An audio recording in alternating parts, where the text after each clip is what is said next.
자, 그 원자 전기력 거기는 읽어보세요. 러더포드 알파 입자 산란시로 알잖아, 그지? 우리가 막 내가 여기다 금박 써가지고 알파 입자 산란되는 걸 얘기할 것도 아니고, 그지? 알파 입자 산란 실험을 보시고 그 뒤에 보시면 전기력이라는 게 있어요. 전기력. 여기는 좀 이제 우리가 좀 봐야 되는데, 일단은 자, 전기력 거기에 내용 정리할 게 조금 있습니다. 전기력은 이제 쿨롱 법칙이라고 하죠. 근데 전기력이 있잖아. 사실 이렇게 보시면 돼요. 전기력의 크기를 구하는 방법은 F는 K R 제곱분의 Q1 Q2라고 돼 있지. 이렇게. 이게 전기력을 구하는 방식이고, 이거는 이제 만율력 법칙으로부터 그대로 따온 거야. 그러니까 만율력 법칙을 그대로 써보면은, 만율력 법칙은 F는 G R 제곱분의 라지 M 스몰 M 이렇게 되거든. 그러니까 쿨롱이 거의 이제 베끼다시피 한 거야, 그냥. 그러니까 만율력의 이게 발표가 되고 나서 그걸 그대로 전기에다가 적용해 봤더니 딱 맞아 떨어지게 돼. 그냥. 그래서 이게 그냥 같은 그런 속성을 가지고 있구나라고 생각하고, 나중에 보니까 전기력과 만율력은 보존력이었어. 그지? 보존력의 정의는 뭐냐면은 역학적 에너지를 보존시키는 힘이죠. 그러니까 우리가 보존력을 지난 시간에 중력도 배웠고 탄성력도 배웠어. 탄성 포텐셜, 중력 포텐셜. 그러니까 보존력에 대한 정의를 보시면은 역학적 에너지를 보존시키는 힘인데, 역학적 에너지를 어떤 식으로 보존을 시키냐면은 가져간 것만큼 기대값, 포텐셜을 주기 때문에 보존을 시키는 거거든. 그래서 얘네들은 전부 다 포텐셜을 만들 수 있는 녀석들이요. 근데 전기력도 보존력이고 만율력도 보존력이야. 따라서 역학적 에너지를 얘는 항상 보존시키게 돼. 그 말은 포텐셜을 만들 수 있다는 뜻이야. 그치? 그래서 이제 만율력에 의한 포텐셜 에너지와 전기력에 의한 포텐셜 에너지가 정리가 돼요. 근데 얘네들은 우리가 이제 탄성 포텐셜 같은 경우는 2분의 1 kx 제곱으로 정리가 되고, 중력 포텐셜은 mgh로 정리가 됐잖아. 그러니까 어쨌거나 한 일의 양을 구하면 되거든. 보존력이 한 일의 양을 구하면 포텐셜을 구할 수 있어. 근데 얘는 문제가 뭐냐면은 힘이, 얘네들은 역제곱 법칙이라고 해서, 그 역제곱 법칙의 특징은 이제 이런 꼴로 구성이 되어 있어. 그러니까 우리가 지금 자연 상태에서 우주 포함해서 모든 인지 가능한 힘은 이거 두 개밖에 없잖아. 알고 있니? 우리가 알고 있는 모든 인지 가능한 힘은 이거 두 개밖에 없어. 전기력, 만율력. 그러니까 가장 크게 볼 수 있는 게 중력이잖아. 중력은 만율력의 일종이죠.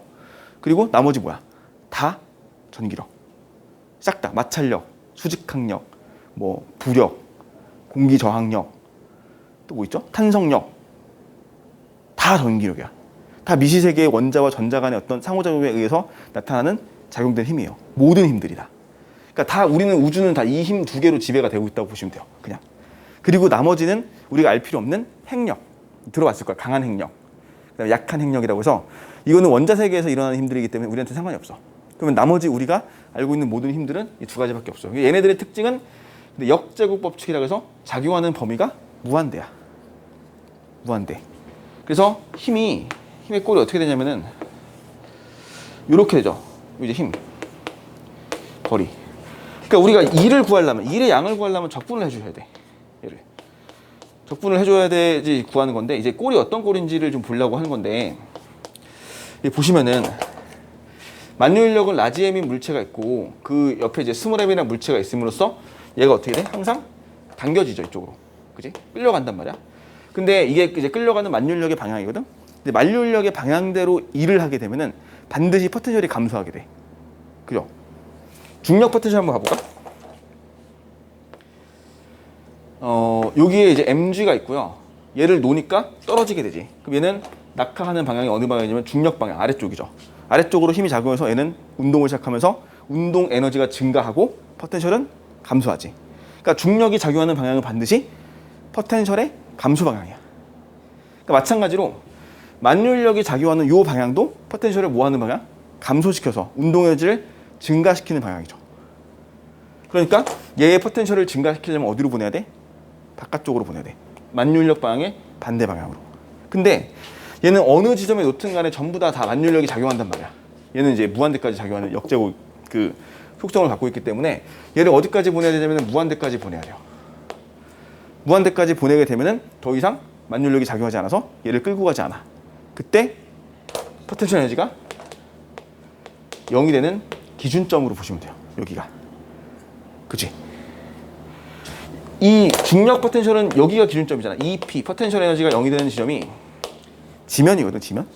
지면에 놓여야지만 더 이상 끌려가지 않고 얘는 운동하지 않아. 근데 만유인력은 무한대까지 가야지 더 이상 끌려가지 않고 운동을 하지 않아요. 그래서 이 만유인력 포텐셜의 최대값은 0이에요. 그리고 이쪽으로 갈수록 에너지가 커지기 때문에 이 내부 값은 전부 다 마이너스 값을 가지게 돼. 실제로 내가 여기 있던 이 거리가 R 떨어진 곳에서 시작해가지고 얘까지 무한대까지 멀리 갔다 오는데 그 1의 양, 즉 저장되어 있는 포텐셜의 크기를 구하고 싶으면 얘를 적분하면 되잖아. 무한대까지. 그러면은 적분하면은 FDR이 돼가지고 F를 적분하시면은 이게 뭐가 나와? 마이너스 R분의 GMM이 나와요. 그치? 그러면 이게 바로 뭐야? 포텐셜 에너지의 크기가 돼. 요게. 그러니까 마이너스 값이 붙어요. 무조건. 포텐셜 에너지는. 아래에서 무한대까지 적분하신 거야. 그냥. 됐죠? 근데 요거를 왜 이거 갑자기 역학을 하고 있냐면은 전기력도 동일하거든. 그냥. 전기력은 여기 플러스 원자 핵이 있고 전자를 놨더니 전자가 끌려가. 그지? 전자가 끌려간단 말이야. 얘랑 완전 똑같죠? 어디까지 가야 안 끌려가? 무한대까지 가야 돼요. 그러니까 얘도 무한대까지 가게 되면 더 이상 안 끌려가고 이때는 가지고 있는 포텐셜 에너지가 0이 된다라고 얘기하시고 똑같이 적분하면 얘는 그 전기력에 의한 포텐셜 에너지의 크기가 나오게 되고 그 크기는 마이너스 K R분의 Q1, 뭐 Q2 이렇게 정리가 되거든. 그러니까 흔히 말하는 포텐셜, 보존력에 의한 포텐셜의 크기를 구하는 방법을 너희가 다 본 거야 지금. 중력 포텐셜, 탄성 포텐셜, 그리고 만유인력 포텐셜, 그다음에 전기적 포텐셜. 됐죠? 실제로 저 전기적 포텐셜 진짜 많이 쓴단 말이야. 나중에 전압이라든지 전위라고 전위라는 개념도 쓰고 되게 많이 쓰는 개념인데 일단은 이런 식의 꼴로 구성되어 있다. 그러니까 우리가 지금 이 얘기를 내가 왜 했냐면은 그 원자에 대한 그 에너지를 계산할 때 우리가 보호 원자 모형에서 항상 마이너스 값을 가지잖아. 그 이유는 요 에너지가 다 마이너스 값을 가질 수밖에 없기 때문에 마이너스 값을 가지게 되고 무한대까지 가야지 0이 되는 거야. 얘네들은. 그러니까 이런 속성을 가지고 있기 때문에 그걸 가지고 정리한 게 보호 원자 모형이죠. 그러니까 보호의 원자 모형은 그 고전적인 해석에서 출발했어. 그 고전적인 해석에서 출발을 했는데 실제로 이제 마지막에 가서는 양자적 개념을 좀 집어넣었죠. 약간 집어넣어가지고 완성을 시키는데 이런 식으로 구성이 되어 있습니다라는 거 하나를 체크하려고 봤던 거고 그 다음에 122페이지에 뭐 원자 핵과 전자가 돌고 있는 거는 보면 되겠죠. 그지? 그리고 이제 전기력에 관련된 부분 하나 더 체크해야 되는데 이게 실제로 문제가 나오죠. 그러니까 이게 사실은 나는 이렇게까지 막 부각돼서 문제가 되게 자세하게 출제가 될 거라고는 생각을 못 했는데 근데 이제 좀 어느 정도는 그렇게 좀 틀을 잡아가고 있는 것 같아서 그렇게 이걸 정리를 한번 하셔야 되는데 일단 이제 전기력의 크기를 저렇게 구하잖아. 근데 보통은 이제 힘을 구하죠. 역학처럼 힘을 구하게 되는데 여기 A라는 물체와 B라는 물체 그리고 C라는 물체가 각각 놓여져 있고 거기에 그리고 A의 전하량이 거기 써 있죠. 그 지금 책의 122페이지 얘기하는 거야. A의 전하량은 플러스 Q, 그다음에 얘는 마이너스 Q, 그다음에 C는 플러스 4Q 이렇게 놓여져 있고 거리는 각각 뭐 D와 2D만큼 차이가 나죠. 이 떨어져 있는 거리는 여기 사이는 D, 여기 사이 거리는 2D라고 돼 있어. 그런 다음에 A, B, C가 각각 받는 힘의 크기를 계산하는 과정이 나오는데 사실 너희가 이거 D제곱분의 Q1, Q2 다 해가지고 하진 않을 거고 그냥 어떤 B를 놓고 푸시면 돼요. 그러니까 A, B 사이에 주고받는 힘의 크기를 F라고 놓는 거지. 그냥 A, B 사이에 주고받는 힘의 크기를 F라고 놓으면은 A는 오른쪽으로 F 당기고 B가 그 다음에 B도 A가 왼쪽으로 F만큼 당길 거야. 이렇게 놓으시면 되겠죠? 근데 C가 A를 밀 거거든. 얼마나 밀 거야? 얘를 F라고 했으니까 C는 9D제곱분의 4Q제곱이니까 여기 쪽으로 밀어줘야 될 힘의 크기는 9분의 4F 마이너스 붙이고 됐죠? 깡가리 주의할 거는 우리가 힘을 계산할 때 전하의 부호를 갖다 붙여서 계산하면 안 된다는 거. 그러니까 얘네들이 볼 때 A, B끼리 전하가 플러스 Q, 마이너스 Q니까 이거를 조식에 그대로 갖다 집어넣으면 마이너스 F가 나와버리거든? 그렇게 하면 안 된다는 거죠. 그러니까 받는 물체 대상에 대한 힘을 표시하는 게 중요해요. 그러니까 전하의 부호를 갖다 의미를 두지 말고 그냥 그 물체가 받는 어떤 물체가 힘을 받는지 A라는 물체가 받는 힘은 오른쪽으로 플러스 F, 왼쪽으로 마이너스 9분의 4F 라는 거고 이제 진짜 많이 이용하는 게 작용 반작용이야. 여기서 작용 반작용 진짜 많이 이용할 거야. 그럼 C가 A를 저렇게 마이너스 9분의 4F만큼 밀면은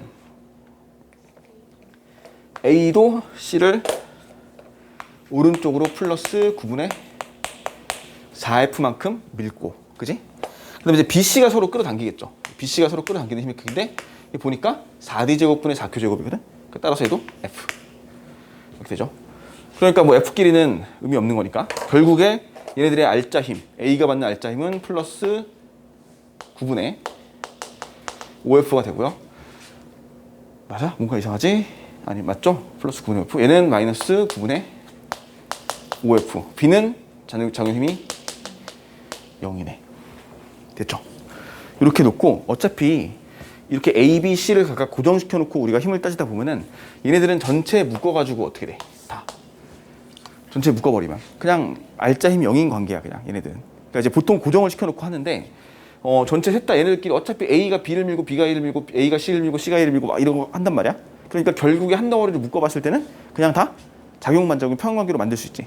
우리가 예전에 개 있잖아, 개를 묶어가지고 작용반작용 관계를 그냥 한 덩어리를 묶었을 때 어떻게 돼? 평행관계로 바뀌어서 무시되지. 그냥 그런 관계를 이용하시면 문제를 풀 때 조금 더 편하게 풀 거야. 요거는 그렇게 이용해 먹어도 괜찮아. 이거는 역학처럼 풀게 되면은 완전 역학 풀듯이 풀면 돼. 그냥 됐죠? 이런 것들 있고 이따 예제 문제를 하나 보면서 정리를 해주시면 되는데, 이게 조금 까다로워. 이 문제가 왜 까다롭냐면은 변수를 되게 어렵게 줄 수도 있고, 그리고 경우의 수가 나와서 그래. 경우의 수라는 건 이제 플러스 마이너스를 대입해 봐서 문제를 풀어봐야 될 때가 있어. 근데 그렇게 하다가 안 되면은 뒤집어서 마이너스 플러스 이렇게 놓고 푸는 거야. 그러니까 그런 내용들이 좀 등장을 하다 보니까 자칫 잘못하다면 시간이 굉장히 오래 걸릴 수도 있고, 그리고 이제 좀 까다로운 조건들을 주게 되면은 자체 난이도가 그냥 어려워져. 그냥. 그러니까 요거는 이 전기력 파트의 문제는 조금 우리가 주의를 해 주셔야 되고, 수능에도 이게 문제가 나왔었지, 그지? 근데 이제 나오는 문제는, 그러니까 이제 6월 달에도 그렇고 수능에도 그렇고 동일하게 나왔는데 A 주고 B 주고 C 준 다음에 A 전화랑 플러스 줬어. 그리고 A가 받는 힘의 크기가 얼마야? 0이라고 조건을 줘요. 그럼 무조건 B는 플러스 아니면 마이너스, 또는 마이너스 아니면 플러스지. 나머지 조건 가지고 푸시면 돼요. 이 둘 중에 부합되는 조건이 하나 있을 거야. 그거 가지고 마무리하면 되는 건데, 이건 되게 자주 나오는 케이스예요. 그러니까 B, C의 전화량은 서로 반대이며, 그 다음에 그러니까 B의 전화량보다 C의 전화량이 최소 4배 커야 돼요. 그래야지 여기서 힘을 0을 만들 수 있거든. 같은 거리 떨어져 있으니까. 그래서 B의 전화량이 만약에 Q라고 한다면은 얘는 4Q의 전화량을 가진다. 얘가 만약에 마이너스면 얘는 플러스면 돼요. 이렇게 나오는 과정들이 존재하는 거니까 기억해 놓으시면 되겠고, 마찬가지야. 여기 이제 A만 단독으로 봤을 때 힘이 0이 된다면 B, C를 같이 단독으로 놓고 봐도 합쳐서 힘이 0이 나오게 돼요. 항상 주고받는 힘이. 그런 것들 이용해서 이제 고루고루 문제를 푸는데, 이거는 솔직히 내 생각에, 개인적인 생각에는 그 경험이 좀 많이 필요해요. 문제를 좀 많이 풀어보는 게 좀 도움이 될 것 같은데, 중요한 거는 문제에 대한 소스가 그렇게 많지가 않아. 전기력만 다루는 파트가. 그래서 나는 전기장을 같이 문제를 줄 거고, 전기장이 나온다는 문제들이 사실 큰 어려움이 없거든. 그러니까 너희들은 전기장까지 개념을 같이 알아놓고 문제를 푸는 게 좋을 것 같아요. 전기장을 설명해 줄게. 그리고 전기장 문제를 내면은 그냥 푸시면 돼요. 그치? 그러니까 이제 이렇게 된단 말이야. 전기장이랑 전기력이랑 큰 차이가 없어요. 크게. 개념적으로 그냥 전기장이랑 개념 하나가 있는 것 뿐인데, 보통 기출문제집들 보면은 전기장이 들어있는 말은 다 삭제해버리라고 다. 그러니까 이제 우리가 전기력으로 이용해서 풀 수 있는 문제들이 있는데, 전기장이란 말이 들어있다고 해서 삭제해버리면 그 문제는 너희가 볼 일이 없어져. 그치? 그래서 좀 아까운 거, 내 생각 개인적으로 아까운 것 같아요. 요 형태의 문제들이 그렇게 많지도 않고, 또 그 과거에 뭐 물투에 이렇게 막 있었던 것도 아니기 때문에 조금 많이 풀어보는 게 좋을 것 같은데, 그래서 이제 살짝 전기장의 말을 전기력으로 바꿔가지고 낸다든지, 보통 그렇게 내거든. 그러니까 내가 모의고사 만들 때 제일 많이 썼던 게 그런 거야. 그러니까 전기장 문제인데 그 전기장의 말을 바꿔요. 전기력으로 그냥. 그럼 그냥 문제 하나 되는 거야. 그래서 전기장의 개념은 간단하게만 우리가 정리하고 같이 넘어가시면 될 것 같아요. 그러니까 전기장이 별게 아닌 게 뭐냐면은, 우리가 이제 사실 그것도 있어. 뒤에 자기장이 나오거든. 그치? 자기력이 작용하는 공간이 자기장이야. 그럼 전기장은 뭔데? 전기력이 작용하는 공간. 정확하게 얘는 실제로 식의 크기를 구하죠. E라고 쓰고 Q분의 F라고 정의를 해요. 전기장의 뜻은 이거야. Q분의 F. 근데 이 Q 자리에 들어가는 게 뭐냐면은 되게 간단해요. 단위 전하가 들어가. 단위 전하라고 하는 거는 플러스 1 쿨롱을 얘기합니다. 플러스 1 쿨롱. 됐죠? 단위 전하 플러스 1 쿨롱. 그래서 요 플러스 1 쿨롱이라는 전하가 단위 전하가 되고, 그럼 다시 말하면 요걸 우리가 쉽게 바꿔주면은 플러스 전기장의 뜻이에요. 플러스 1 쿨롱이 받는 힘의 크기를 우리는 전기장의 세기로 정의해요. 플러스 1 쿨롱짜리가 받는 힘의 크기, 그 다음에 방향, 이거를 우리 전기장의 세기라고 해요. 이게 벡터예요. 벡터. 전기장 E, 이제 일렉트릭 필드라고 하죠. 그래서 전기장이라고 하는데, 그냥 단순하게 1 쿨롱이 받는 힘이야. 그냥. 그러니까 문제에서 이렇게 나오는 게 있어. 이렇게 쭉 주고서는 막 A 주고 막 B 주고 C 준 다음에 이 지점에서 전기장의 세기는 0이다. 이렇게 딱 줘요. 단순하게 생각하면 뭐니? 여기다가 플러스 1 쿨롱을 놨더니 받는 힘이 0이란 뜻이야. 그럼 여기서 다 A, B, C가 작용하는 전기력의 합이 0이란 뜻이야. 그냥. 이렇게 문제 풀면 되거든. 이런 것 때문에 이런 문제들이 뭐 간혹가다 등장할 수도 있고, 우리가 풀다 보면은 또 이제 과거 기출들 막 이렇게 돌려보다 보면은 이런 사례들이 등장할 수가 있거든. 그래서 이렇게 체크를 해서 알아놓으시는 게 좋다는 거죠. 그러니까 플러스 1 쿨롱이 받는 힘의 크기야. 그치? 그러니까 이제 전기장의 세기를 구하려면 무조건 단위 전하, 단위 양전하 플러스 1 쿨롱을 그 자리에 놨을 때 그 1 쿨롱이 받는 힘의 크기, 이걸 얘기하는 게 전기장의 세기고요.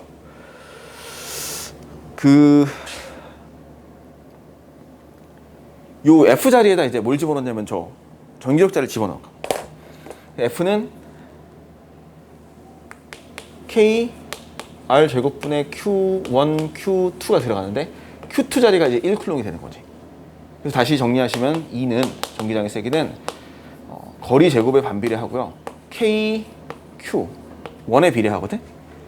그러니까 특징 하나만 기억해 놓으시면 될 것 같아요. 이게 이 Q2 자리에는 무조건 플러스 1이 들어가기 때문에 힘을 계산할 때 Q2라는 그 두 번째 전하를 고려할 필요 없고 오로지 Q1에 비례합니다. 무조건 Q1에 비례하고 거리 제곱에 무조건 반비례해요. 그러니까 너희가 어떻게 보면 문제를 풀 때 전기장 세기 알아서 푸는 것도 나쁘진 않을 거야. 그렇게 생각하시면 되고요. 이게 전기력선이라는 개념이 나오진 않는데 일단 보시면은 이런 것들을 좀 해볼게. 그 전기장의 방향이라는 거는 플러스 1 쿨롱이 받는 힘의 방향을 얘기하거든. 그러니까 예를 들면은 여기 플러스 1 쿨롱이 하나 있다고 칠게요. 그러면 이 플러스 1 쿨롱으로부터는 이 주변에 다 플러스 1 쿨롱을 놨을 때 어떻게 되면 다 벗어나죠. 이렇게 멀어지죠. 이게 전기력선이라는 개념이야. 그러니까 우리 마치 자기력선 개념했던 거랑 똑같아요. 요거는 됐지? 그러니까 플러스 1 쿨롱이 놓여짐으로써 이 주변의 공간은 플러스 1 쿨롱을 놨을 때 다 멀어지는 방향으로 가거든. 이게 전기장의 방향. 만약에 마이너스 1 쿨롱을 놨다고 쳐볼게요. 마이너스 1 쿨롱이면 어느 지점이든 플러스 1 쿨롱 놨을 때 전부 다 이쪽으로 끌려가거든. 이게 전기장의 방향. 이렇게 되죠. 맞아? 만약에 플러스 2 쿨롱과 마이너스 2 쿨롱을 같은 지점상에 놨다고 쳐볼게. 같은 지점상에 플러스 1 쿨롱과 마이너스 2 쿨롱을 놨어요. 그러면은 어느 지점이든 플러스 1 쿨롱을 놨을 때 얘가 받는 힘의 방향과 크기를 구할 수가 있거든. 그때 이 요거는 무조건 요 방향을 가리켜야 되죠. 이렇게. 맞지? 그렇잖아? 그 다음에 얘 플러스 2로부터 같은 거리 딱 정확하게 여기 떨어진 지점에 놓으면은 얘는 플러스 2가 플러스 1을 밀고 마이너스 2가 당겨서 정확하게 요 방향을 가리켜서 요 방향 이렇게 나란하게. 그러니까 계산하면 이렇게 나와요. 이렇게. 이런 식으로 전기력선이라는 그림이 그려지게 돼. 나가는 방향, 나가는 방향, 나가는 방향. 플러스 1을 놨을 때야. 됐지? 이렇게 그려져요. 무조건 마이너스로는 들어가고 플러스로는 나가고. 됐죠? 요거를 지금 내가 왜 얘기하냐면은 너희들이 문제를 풀 때 간혹 가다가 전기장이 0이 되는 지점을 찾아서 문제를 풀 때가 종종 보여요. 있을 거야. 그러니까 자 봐봐. 전기장이 0이 된다는 뜻은 전기력, 자기 원하는 전기력의 합이 0이라는 뜻이거든. 그냥. 그러니까 이렇게 만약에 같은 크기의 전하가 서로 반대 부호로 놓여져 있으면은 이 안에서는 절대로 전기력의 세기가 0이 되는 지점이 나올 수가 없지. 맞지 않니? 이 지점 어디에서도, 이 부분 어디에서도 전기력의 세기가 0이 되는 지점이 나올 수가 없어. 절대로. 그렇지 않아? 근데 만약에 이런 건 가능하지. 플러스 2쿨롱과 플러스 2쿨롱이 있어. 그러면 전기력 세기가 0 되는 점이 나올 수 있는 점이 이 사이에서 무조건 나오죠. 어디서 나와? 정중앙에서. 그지? 전기력의 속성 때문에 그래요. 거리 제곱의 반비라는 특성 이것만 기억하시면 돼. 조금만. 만약에 플러스 4쿨롱과 플러스 1쿨롱이 있으면은 그 플러스 4와 플러스 1 사이에서 어디서 전기장의 세기가 0이 되니? 전기력의 세기가 0이 되니? 어디서? 이 4와 1 사이를 2대 1, 1대 2, 4대 1, 1대 4, 2대 1, 2대 1로 내분하는 점에서 무조건 전기장의 세기가 0이 되는 점이 나오죠. 왜냐면은 여기다가 그냥 플러스 1쿨롱을 놨다고 쳐봐 이렇게. 이게 전기장의 세기거든. 그러면 4, 1 거리 2 제곱분의 1, 1 거리 1 제곱분의 저기 0이 되는 거죠. 그러니까 이거는 거의 패턴이 정해져 있어요. 요거는 거의 정해져 있어. 또 하나 해볼까? 저기서 저 얘기랑 똑같은 거거든. 봐봐. 얘가 지금 전하가 플러스 4쿨롱이고 얘가 마이너스 1쿨롱이 있어. 여기 마이너스 1쿨롱과 플러스 4쿨롱이 이렇게 있다고 가정해 볼게요. 그럼 전기장의 세기가 0이 되는 지점, 전기력의 세기가 0이 되는 지점이 어디 있어? 어디니? 2대 1인 지점에 존재하겠죠. 그러니까 여기는 전기장의 세기 무조건 0이 돼요. 맞지? 그래서 여기다 플러스 1을 놓으면은 얘가 얘를 오른쪽으로 어때야 돼? 밀어야 돼. 맞지? 그리고 마이너스 1쿨롱은 당겨줘야 돼. 같은 크기로. 그러려면 얘가 당기는 힘의 크기는 1제곱분의 1이고 얘는 이게 거리가 2제곱분의 4 곱하기 1 돼서 이렇게 나올 거거든. 그치? 그래서 만약에 그러니까 이 부호가 다른데 크기가 달라지면은 무조건 이 작은 쪽에서 오른쪽에 나오게 돼요. 항상. 이게 뭐가 됐든 간에. 이런 거를 이제 알고 있으면 되게 편하다고. 플러스 2쿨롱, 뭐 마이너스 3쿨롱 이러면은 이 사이에선 전기장의 세기 0이 되는 점 절대 안 나와. 전기력 세기 0. 그죠? 절대 안 나오고 어디서 나와야 돼? 무조건? 여기 어딘가에서 나오겠지. 이 지점 어딘가에서 나올 거라고. 그지? 그런 식으로 판단합니다. 그냥 몇 가지 사례들만 알고 계시면 될 것 같아요. 요거는. 그리고 이런 건 실제로 저거랑 동일하게 엮어지는 거니까 체크하시고. 그런 다음에 됐죠? 거의 다 할 것 같아. 거의 다 했고 전기장의 세기가 0이 된다 라는 얘기는 플러스 1쿨롱이 받는 힘이 0이란 말과 동일하게 받아들이시면 되고요. 요거는 그리고 이렇게 하시면 될 것 같아요. 그 전기장의 세기가 0이 되는 지점을 기준으로 무조건 전기력의 방향은 바뀌게 돼. 맞지? 얘가 여기서 0이었잖아. 여기는 작용하는 힘이 무조건 이쪽으로 가요. 여기선 작용하는 힘이 무조건 이쪽으로 가. 이렇게 돼요. 얘를 기준으로 힘의 방향이 서로 반대로 무조건 바뀐다고. 됐어? 이런 거 정도 체크하시면 돼요. 됐지? 이렇게 체크하시면은 전기력에 관련된 이야기는 이 정도로 체크를 하고 넘어가시면 될 것 같고, 문제를 하나 볼까?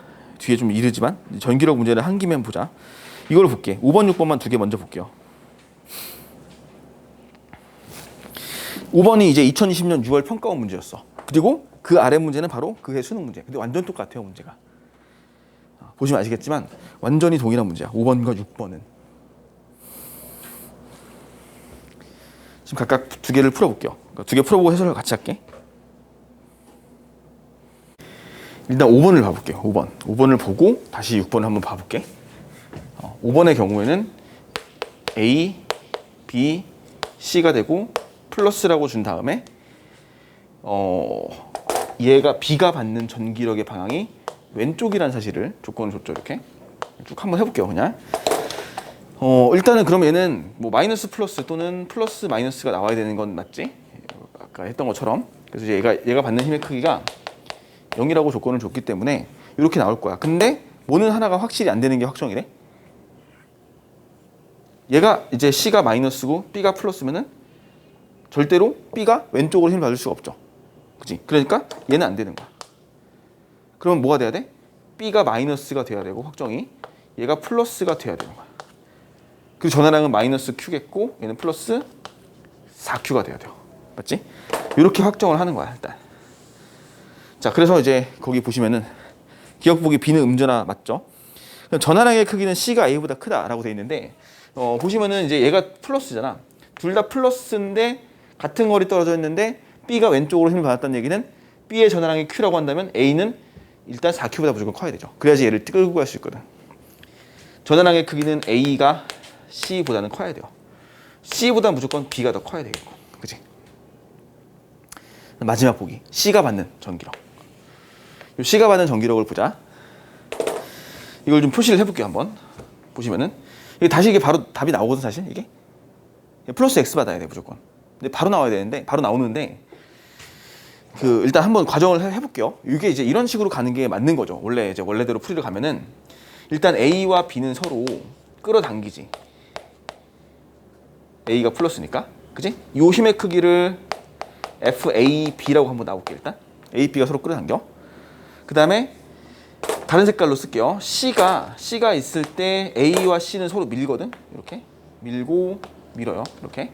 그럼 이 힘의 크기를 FAC라고 쓰고 얘도 FAC가 되겠죠. 방향만 반대인 거니까 FAC가 될 거야. 맞지? 근데 얘의 힘의 크기가 같아야 되니까 일단 FAC와 FAB의 크기가 같아야 된다는 사실을 알 수 있어. 하나 되지? 그런 다음에 이제 B, C끼리도 주고받을 건데 B가 C를 당기고 C가 B를 당기는 힘의 크기를 FBC라고 할게. 됐지? 그러면 B가 왼쪽으로 힘을 받았다는 얘기는 FAB가 FBC보다는 커야 된다고 알 수 있겠고, 맞죠? 그러면은 FAB 자리에 FAC를 집어넣으면은 FAC가 BC보다 커서 요 C는 결국 AC가 BC보다 커서 오른쪽으로 힘을 받아야 돼 라고 결론을 내리면 되거든. 맞죠? 근데 이거를 이렇게 보시면 돼요. A, B를 아까 했던 것처럼 한 덩어리로 묶어버려. A는 받는 힘이 0이거든. B는 어디로 받아 힘을? 왼쪽으로 받죠. 그럼 C는 어디로 받아야 돼? 오른쪽 받아야 돼. 이렇게 생각하면 돼요. 그냥. 아시겠죠? 어차피 얘네들은 셋 다 합쳐가지고 다 같이 작용반작용 관계로 세 개를 한 덩어리로 묶어버리면 다 평행관계가 될 거야. 힘이. 지네들끼리 주고받는 힘은 다 캔슬 될 거니까. 그러니까 이런 관계를 만들어낼 수는 있습니다. 그러니까 A, B를 한 덩어리로 묶어버렸을 때 A가 받는 힘이 0이면 B는 왼쪽 받는다 그랬으니까 C는 오른쪽 받아야 돼. 이렇게 생각하시면 되겠죠. 자, 그 밑에 6번도 이게 수능 문제지. 작년 수능 문제. 그러니까 요거는 이제 6월 달에 평가원에 낸 거 그대로 갖다가 이제 수능에 변형해서 냈죠. 거의 똑같아요. A, B, C 놓고 똑같이 A 플러스 B 뭔지 모르고 C도 뭔지 모르는데 일단 딱 보니까 가를 봤을 때 여기다 할게. 그냥 바로 가를 봤을 때 A는 받는 힘이 0이고요. 그 다음에 C가 무조건 B보다 커야 되고, 그지? 그리고 이제 C를 가까이 놨더니 B가 받는 힘의 크기가 0이 됐다고 얘기했어요. 그러면은 얘는 무조건 뭐가 안 되니? C가 가까이 갔는데 B가 받는 힘이 0이 된다면은 얘가 마이너스 플러스가 되면 안 되지. 그지? 그잖아. 마이너스 플러스가 되면은 C가 가까이 가면 B를 당길 거 아니야, 이쪽으로. 당기고 A가 B를 밀 거 아니야, 이쪽으로. 그러니까 불가능하죠. 요거는. 그러니까 얘는 안 되는 거야. 위에 거는. 그러니까 마이너스 플러스가 확정이 되죠. 이게 확정이야. 이거 지워버리자. 이렇게 보시면 되겠지. 그래서 B가 마이너스, C가 플러스. 일단 기억은 맞았네요. 자, 전화량의 크기는 B가 A보다 크다. 자, C가 가까이 가서 B가 0이 됐어. C가 가까이 가서 B가 0이 됐으니까 전화량은 A가 커야겠지. C보다는. 그리고 B보다도 커야겠죠, 무조건. 이렇게 마무리를 하시면 되겠죠. 가에서 C에 작용하는 전기력의 방향은 마이너스 X바. 이거 어떻게 판단할까? 가에서 C에 작용하는 가의 상황을 물어봤자. 이거 근데 아직 너무 똑같잖아, 근데. 그죠? 너무 똑같잖아. 가에서 C가 받는 전기력. 이거 사실 풀려면 A가 C보다 전압이 크니까 그거 가지고 여기 우리 했듯이 이렇게 풀으셔도 되겠죠? 아니면은 얘는 어떻게 볼까? 이거 뭘 묶어서 볼까? 묶어서 볼 때 C가 받는 전기력 이 방향 얘를 찾고 싶은 거야. 얘를. 그러면은 마찬가지로 A, B를 한번 묶어놓고 볼까? A, B를 같이. 그러면은 근데 똑같잖아. 그치? 너무 똑같다. A가 0이고 B가 왼쪽 받아야 되잖아. 그냥 이렇게 되면 이 상황이면 지금 B가 A를 당길 거 아니야. 그잖아. B, C, A, B, C가 같은 거리 놓여있으면 A가 전화 크니까 무조건 B를 당길 거라고 그냥. 맞지? 가에서는. 그러면 얘네 한 덩어리 묶었을 때는 B가 왼쪽 받으니까 C는 오른쪽 받아야죠. 이렇게 놓고 풀면 되니까. 뭐라고? 니은? 전환의 크기는 B가 A보다 크다? 무조건 봐봐. B가 C보다 크거든? 다시. C가 B보다 크거든? 그치? 근데 C보다 A가 더 커야 돼. 왜 그래야 되냐면은 C를 가까이 놨더니 B가 0이 됐어. 그러니까 B가 있는데 A가 당기고 C가 당기는데 C가 가까이 가야 당기는 힘이 같아진 거야. 그럼 C는 전환하기 작았다는 뜻이지. 그렇게 보시면 돼요. 그러니까 너네가 이런 거 풀 때 내가 전기장을 한 이유는 그러니까 뭐 하나 대입해 놔도 돼요. 그냥 뭐 플러스 놓고 플러스 1쿨롱 놨을 때 이렇게 이제 놓고 보는 게 제일 좋아. 이런 거는. 그런 문제 풀 때 다른 문제에서도 얘를 묶을 때 다 돼. A, C를 묶어도 돼요. A, C끼리 묶어도 될 거야. 어차피 얘들 주고받는 힘 다 같으니까. 근데 이건 해봐야 돼요. 해보고 몇 번 해가지고 경험이 쌓이면은 그냥 너네가 문제 묶고 풀 수 있을 거야. 이거는. 원래는 솔직히 이렇게 하면 안 되거든.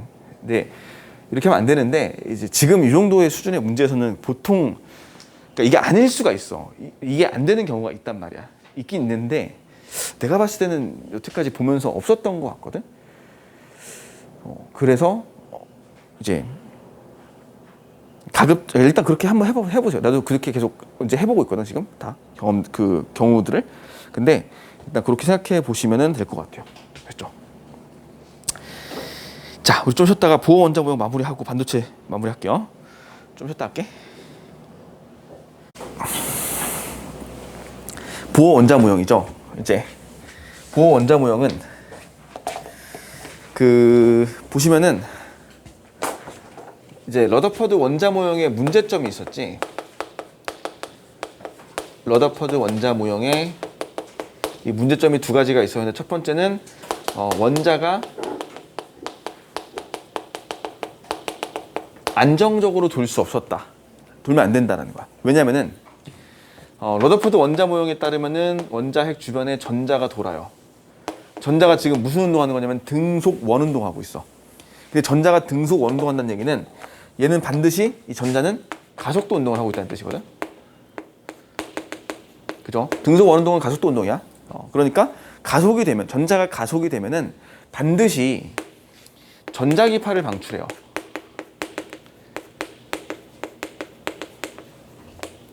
전자기파라는 건 에너지거든.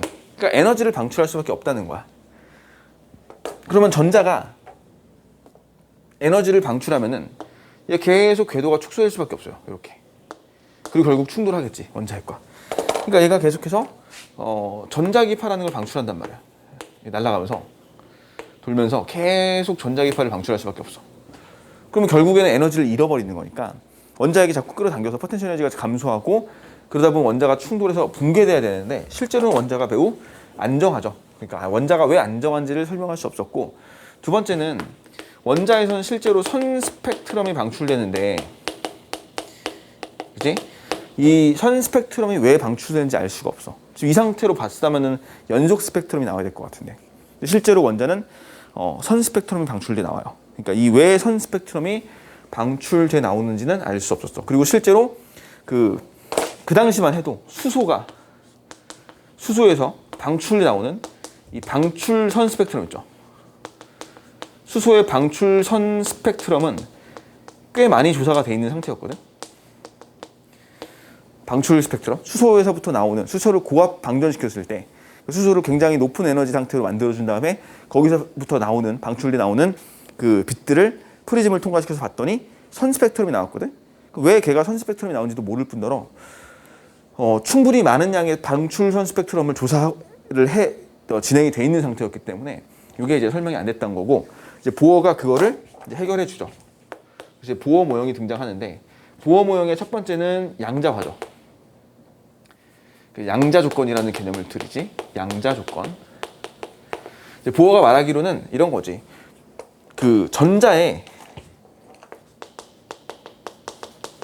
에너지 준위는 양자화되어 있다. 이렇게 이제 설명을 하죠. 전자의 에너지 준위는 양자화되어 있다. 그 에너지 준위라는 건 전자가 가질 수 있는 에너지 값이에요. 전자가 가질 수 있는 에너지 값은 양자화되어 있다. 그리고 이 양자화라는 개념은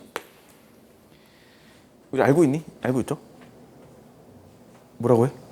양자화의 뜻이 정확히 뭐니? 불연속적인 거, 그치? 그러니까 양자화시켰다는 뜻은 연속적인 값을 불연속적으로 바꿔주는 개념이죠. 그 아파트의 층수는 양자화되어 있어요. 정수로서. 이런 식으로 표현하면 돼요. 그냥 1층, 2층, 3층 돼 있지 2.5층 없단 말이야. 3.7층 이런 거 없죠. 그 아파트의 층수는 정수로 양자화되어 있는 거야. 이렇게 보시면 돼요. 그리고 이제 가장 대표적으로 많이 설명하는 게 내용이 빗면이 있어. 빗면의 마찰력이 크다고 봤을 때 이 빗면에 어떤 상자를 올려놓게 되면은 이 상자는 모든 그 빗면의 높이에 해당되는 포텐셜 에너지 값을 다 가질 수 있죠. 그치? 근데 이 빗면을 만약에 양자화시키는 개념으로 보시면 어떻게 될까? 빗면이 되겠죠. 아니죠. 빗면이 아니라 계단이 되겠지. 이렇게. 이런 식으로 계단의 형태로 바꿔주면 되는 거야. 그러면 이제 이 빗면에 비해서 얘는 정해져 있는 포텐셜 값만을 가질 수밖에 없어요. 요건 양자화됐다고 보는 거지. 그러니까 얼마큼 어떤 식으로 양자화시켰는지는 이제 모르겠는데 일단 양자화되어 있었다라고 하고, 실제로는 그 양자화된 값을 알죠. 2파이 R의 그 이제 원자 반지름의 n 람다라고 하는 요만큼의 이제 요 n 정수배로서 양자화돼. 그러니까 원자 반지름 대비해서 요 파장이 이제 전자의 물질파 파장이거든.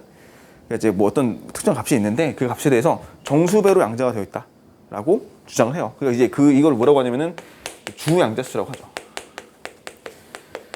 그리고 얘는 정수로 돼요. 얘는 1, 2, 3 쭉쭉쭉쭉 정리가 되지.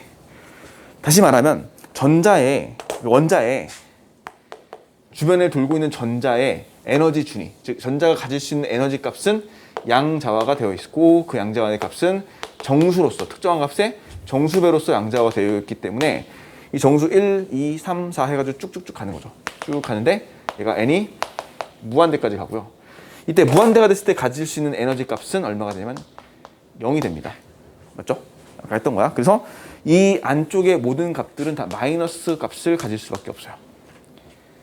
그리고 실제로 보어는 그 전기력과 포텐셜 에너지, 역학적 에너지를 계산해가지고 수소가 가져야 할 수소의 그 반지름 사이즈도 알고 있었으니까 그 보어 반지름이라고 해서 유도해서 구해내요. 수소의 반지름의 사이즈를 구해내고 그 반지름 사이즈에 대해서 첫 번째 준위 그 궤도에 있었을 때 원자 반지름에 대해서 이걸 가지고 이제 유도해서 값을 구해내죠. 뭐라고 구해내냐면은 전자가 n번째 궤도에 있을 때 가져야 될 에너지의 값의 크기는 마이너스 13.6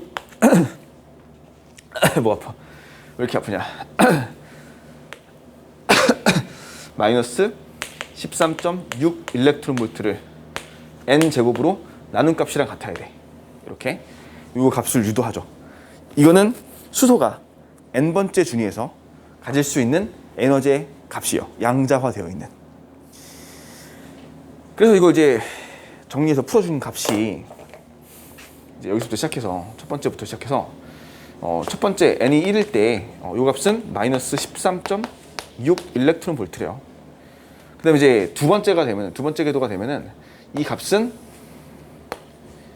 4분의 13.6이 되면서 마이너스 3.4 일렉트론 볼트. 저 일렉트론 볼트는 전자 볼트라고 해서 단위죠, 단위. 일종의 그 전자 엄청 작은 값을 가지는 그 단위가 되는 거고, 이렇게 구성이 되어 있죠. 그 다음에 이제 세 번째 궤도는 3제곱분의, 그러니까 9분의, 그래서 마이너스, 얼마죠? 마이너스 1.51 일렉트론 볼트라고 하고요. 그 다음에 0.85인가? 그 다음에 0.54인가? 그 정도 이렇게 쭉쭉 가요. 그래서 거의 점점 근접하면서 0에 가까워지죠. 이렇게. 이런 식으로 막 되는 건데, 어제 계산을 해봤죠. 근데 계산을 했는데 이게 대단한 게 뭐냐면은 이미 그 수소가 방출하는 방출선 스펙트럼은 조사가 다 있다 그랬잖아. 우리 다 들어봐서 알죠. 그 화학한 친구들도 아마 알 거야. 그지? 화학이랑 완전 똑같으니까 우리 사실 화학을 같이 하는 친구들은 이건 보너스 문제지. 여기는 화학이랑 완전 동일하고 화학에서도 똑같이 나오잖아요. 1310인가? 이 값이? 그지? 그 마이너스 n제곱분의 1310이라는 값으로 이제 나오긴 하는데 거의 유사하죠. 이거는 정리 한번 더 그냥 다전 개념으로 보시면 될 것 같고, 얘가 이제 그래서 그 n번째 궤도에서 저 값을 가져야 되니까 쭉 계산해 보다 보니까 이제 무한대까지 갈 거고요. 여기서는 에너지가 0이 되는 거지. 0이 되는데 이게 이 보어가 양자 조건을 이제 그 도입했을 때 이 보어 원자 모형이 1913년인가 그럴 거야. 1913년에 발표가 된 건데, 이 양자화라는 개념 자체가 그 당시에 흔한 개념은 아니었거든.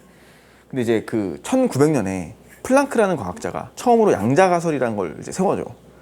들어봤을 거야. 이제 플랑크라는 사람이 그 에너지 또는 열에 대해서 이제 뭐 흑체 복사 같은 거 열에 관련된 이제 그 열 물리를 이제 연구하다가 이게 자꾸 안 맞는 그 이론값이랑 실제 관측값이 안 맞는 현상들이 많이 발견돼 가지고 그걸 이제 수정하고 이제 하기 위해서 끼워 맞추기 위해서 만든 식이 하나 있어요.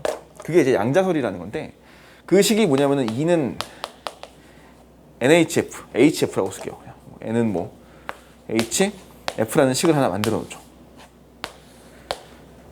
본 적 있을 거죠. 이거는 이제 보어의 양자설에 쓰는 건데, 보어 원자 모형에서. 그 다음에 아인슈타인이 광전했거든. 그지? 그러니까 쉽게 생각하면은 플랑크가 이 뜻이 뭔지는 몰랐어요. 그냥 단순하게 그냥 끼워 맞춘 거야, 식을. 그러니까 이론값에, 그 실험값에 이론값을 맞춰놓기 위해서 껴놓은 어떤 값이었거든.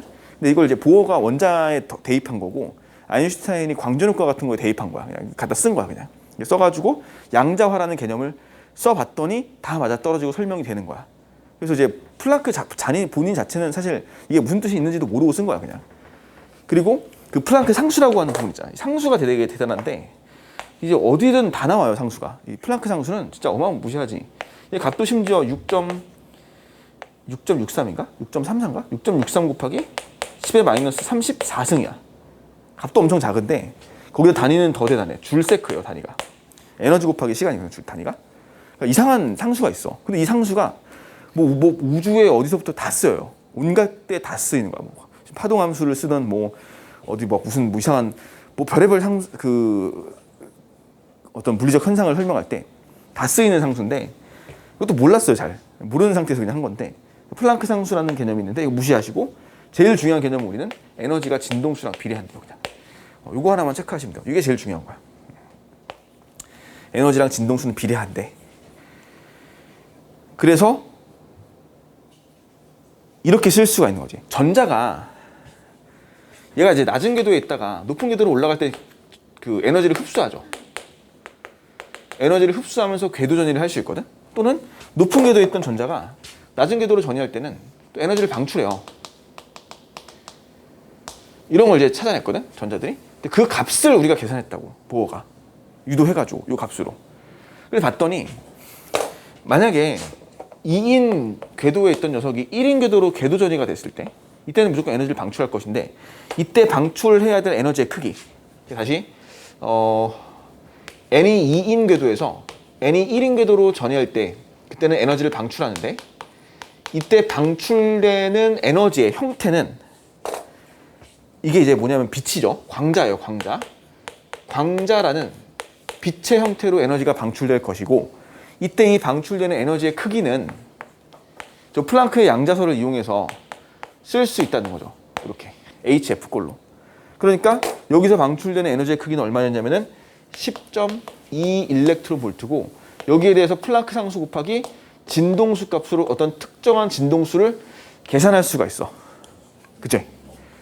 근데 이 계산한 진동수를 봤더니 과거에 또는 현재 그 과학자들이 수소에서부터 나오는 방출선 스펙트럼의 특정 파장, 특정 진동 수값과 완벽하게 일치하는 거지. 그래서 보험 원자 모형이 완벽하게 맞다고 이론적으로도 그렇고 실험적으로도 그렇고 완벽하게 맞다고 딱 돼요. 한 2년 동안. 한 2년 넘었나? 근데 이제 수소만 맞지. 그게 치명적인 단점인데 수소만은 완벽하게 설명이 가능하죠. 그래서 예전에 이 보어 원자 모형 나오기 이전에 발머란 사람이 이른바 발머 계열이죠. 발머 시리즈라고 하는 그 발머 계열이라는 걸 조사하는데 이제 이게 우리가 알다시피 가시광선이잖아. 발머 계열이라고 하는 게 이제 그 내가 까먹었는데 발머 계열 너네 그 혹시 화학이 나오잖아. 이게 4번까지 6번에서 4번 2번까지가 가시광선인가? 4개인가? 4개? 그죠? 4개 맞지? 발머 계열은 뭐냐면은 우리가 스펙트럼을 봤을 때 빨간색부터 보라색까지 빨주노초 파란보의 색깔이 있는데 그게 이제 가시광선이죠. 가시광선의 파장 범위는 웬만하면 알아 그냥 780나노미터에서 400나노미터거든. 얘가. 이 정도의 범위에 들어가는 게 이제 가시광선이에요. 이 가시광선 범위에 해당되는데 수소에서 방출되는 스펙트럼을 조사하다 보니까 이렇게 이 빨간색의 영역 중에서 나오는 스펙트럼을 발견하고 그다음에 이 정도에서 나오는 애들 발견하고 이 정도도 발견하고 이 정도까지 발견하죠. 이 4개 있죠. 딱 4개 이렇게 맞나? 맞지? 4개. 그러니까 이 스펙트럼을 보면은 이 빨간색에서 나오는 이 특정 진동수 얘를 F1이라고 하고 얘는 F2라고 할게. 얘네들은 F3 뭐 F4라고 해가지고 이 각각에 해당되는 진동수 파장을 구할 수 있잖아. 왜냐면은 얘네들은 빛이고 빛은 이제 C는 진동수 곱하기 파장으로 계산할 수 있기 때문에 파동이 어차피 진행 속력은 진공 중에 이제 일정할 것이고 진동수 파장이 반비라는 관계니까 우리가 이 파장을 알듯이 진동수 값도 알 수 있다고. 이 진동수 값이 F1이 뭐랑 일치하냐면 얘랑 완전하게 일치하죠. 그래서 얘가 F1이 되는 거야. 미안 잘못했다 저거. F1 아닙니다. 이건 아니고 다시 할게. 3에서 2로 떨어지는 얘랑 일치하죠. 그치? 얘 봤더니 얼마야? N3에서 N2인 궤도로 떨어졌을 때 나오는 에너지 값은 1.89 일렉트론 볼트고 얘가 H 곱하기 F1이 해당되는 거죠. 여기가. 이걸 이렇게 발견하죠. 그러니까 이제 그 이론상으로 계산했던 3과 2의 간격차랑 실제로 수소에서 방출해 나오는 스펙트럼의 진동수 파장과 완벽하게 일치한다는 거지. 그래서 같은 방법으로 그러면은 이 두 번째 녀석은 4에서 2로 떨어지고 그 다음에 세 번째 녀석은 5에서 2로 떨어지고 6에서 2로 떨어지는 그러니까 즉 그 주량자 수가 2인 궤도로 떨어질 때는 적어도 6번까지는 요 가시광선 영역에서 나오는 거구나 라고 찾아내서 이걸 발머 계열이라고 하죠. 발머 가시광선. 그지? 가시광선은 발머 계열. 그 다음에 정확히 기억 안 나는데 아마 그 다음에 라이먼 계열이 나왔을 거야. 아마 라이먼 계열인지 파생 계열인지 모르겠는데 이제 라이먼 계열은 2에서 1 3에서 1, 4에서 1 나오는 거. 얘는 그 라이먼 계열. 그죠? 자외선 라이먼 계열이라고 하시고요. 마지막으로 3번인 궤도로 떨어질 때는 이런 식으로 적외선이죠. 파시엔 계열이 됩니다. 이 보라색, 노란색, 빨간색의 그 색깔 디테일까지 그죠? 완벽하게 녹색이 있으면 좋은데 사실 녹색을 이런 빨간색, 보라색 아주 좋아. 그치? 자 그래서 저걸 뭐 물론 화학에도 외우겠지만 다 외우셔야죠. 저건 외우는 게 좋아. 외우는 게 좋고 이거 이제 자라가발 적파라고 하잖아 흔히. 그지? 자라가 가발을 쓰고 적을 적파한다. 그래서 자라가발 적파를 반드시 외워놓고 계셔야 돼요. 이거는 이제 필수적으로 아셔야 돼. 그리고 이제 제일 많이 나오는 게 발머 계열이야. 그러니까 가시광선 영역에 떨어질 때. 그러니까 주량자수 2로 떨어질 때 나오는 이 스펙트럼 파장의 분포고 얘가 이제 아마 6에서 2, 7에서 2, 8에서 2는 자외선이야. 넘어가요. 보라색으로 넘어가는데 그냥 흔히 가시광선이라고 하니까 이렇게 찾고 저 4번으로 떨어지는 거 5번으로 떨어지는 거 다 있어. 브라킷 계열도 있고 훈트 계열도 있고 이렇게 쭉쭉 나와 있는데 발견한 사람 따가지고 F4가 6에서 2로 떨어지는 거. 그치 얘가 이제 순서대로 얘는 3에서 2 얘는 4에서 2 얘는 5에서 2고요 얘는 6에서 2로 떨어지는 애들 이렇게 발머 계열이 되고 이게 이제 관측된 값과 실험값과 실제로 이제 요 n제곱분의 13.6 구한 값과 완벽하게 일치하는데 문제는 헬륨을 갖다 이제 헬륨의 원자량 그 원자핵 가지고 전하량 가지고 플러스 2니까 계산해 가지고 봤더니 이 실제 헬륨에서 나오는 스펙트럼과는 또 안 맞아요. 차이가 생겨. 그래서 이제 나중에 등장하는 게 구름 모형. 보른이라는 과학자가 이제 전자구름이라는 그 원자핵 주변에 전자가 이제 구름처럼 퍼져 있을 것이야라고 했던 거고 그게 이제 오비탈 확률 분포로 가는 거고 사실 전자라는 개념도 지금 불확정성 원리 이런 거 들어봐서 알겠지만 알 수 없죠. 전자는 지금 실제로 뭐 하고 있는지 몰라. 얘는 내가 수업식 애들한테 자주 얘기하는 건데 미친놈이야 전자는. 미친놈들이야. 어떻게 하는지 알 수가 없고 뭔가 그 진짜 되게 변덕도 되게 심하고 뭔가 성격 파탄자 같아요. 약간 그런 느낌이거든. 전자라는 거는 우리가 되게 알면 알수록 알 수 없어져.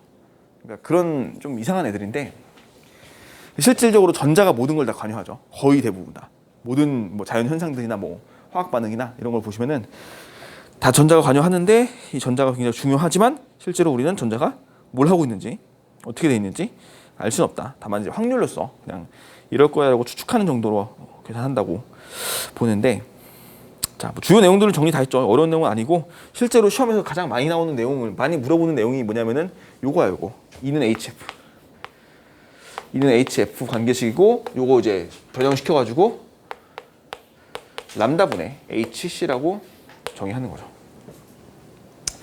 어차피 H라는 건 상수니까 HC는 상수니까 다. 그러니까 결국에는 뭐 진동수에 비례한다든지 또는 파장의 역수에 비례한다든지 뭐 이런 식으로 에너지 값을 계산할 수 있다라고 정리하시면 되겠고 넘어갈게요. 이거는 넘어가시면 될 것 같아.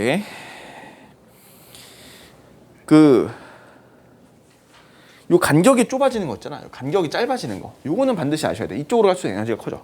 그러니까 보라색으로 갈수록 에너지가 커지죠. 에너지 값이 커진다. 또 이제 진동수가 커진다. 파장은 짧아진다. 뭐 이런 식으로 체크를 반드시 하시면 되겠고 문제 하나만 보고 넘어갈게. 사실 뭐 그렇게 어렵지 않은데 18번 아니다. 앞서 14번 14번을 대표 문제로 볼게요. 이거는 문제를 많이는 풀지 않을게요. 이거는 뭐 역학 문제 풀듯이 내가 막 다 풀어줘서 뭔가 대단한 스킬이 필요하거나 이러지 않기 때문에 14번 정도만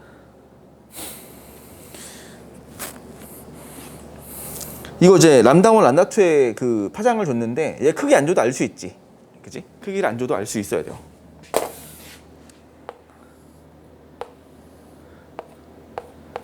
얘 람다1이고 람다2고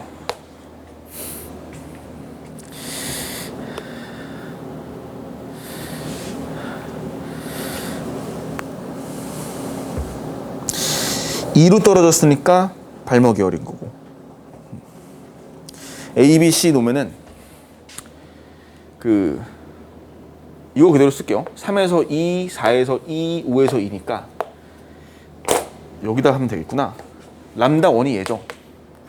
얘가 람다 2고, 그지? 반대로 했어? 람다?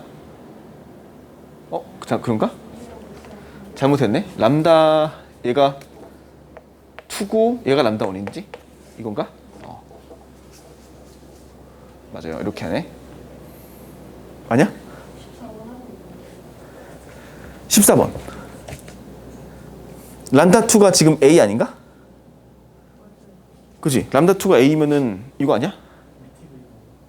람다2구나. 람다2네. 이렇게 돼. 이렇게 거꾸로네. 그지? 람다2 맞아요.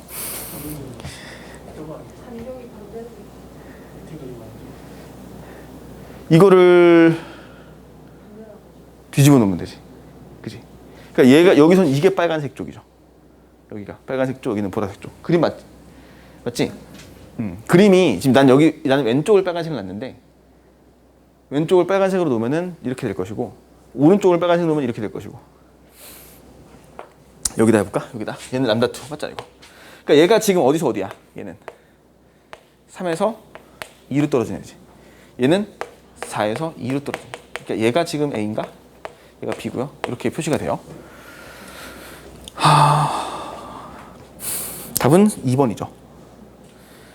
자, 넘어가시고 요거를 애들이 좀 많이 틀렸거든. 17번. 2017년도 10월 교육청 나왔던 건데 요 17번의 문제는 보어의 수소 원자 모형에서 바닥 상태에 있던 전자가 파장이 람다 제로인 빛을 흡수하여 양자수 라지 n으로 전이한 다음에 방출할 수 있는 모든 빛의 선수 스펙트럼. 이거를 이제 문제를 잘못 오해하면은 방출할 수 있는 모든 빛의 이 모든이란 말을 빼먹었으면 그래서 틀리는 경우가 종종 있었어요. 자, 얘는 총 가시광선 영역에 2개 나왔잖아. 지금. 그지? 400에서 800 사이에. 그리고 선의 개수는 총 6개. 그럼 총 6개라는 얘기는 n이 4란 뜻으로 이해하시면 되겠죠?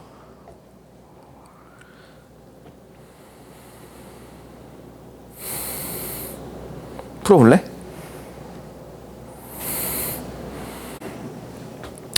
얘는 그 가능한 모든 경우의 수니까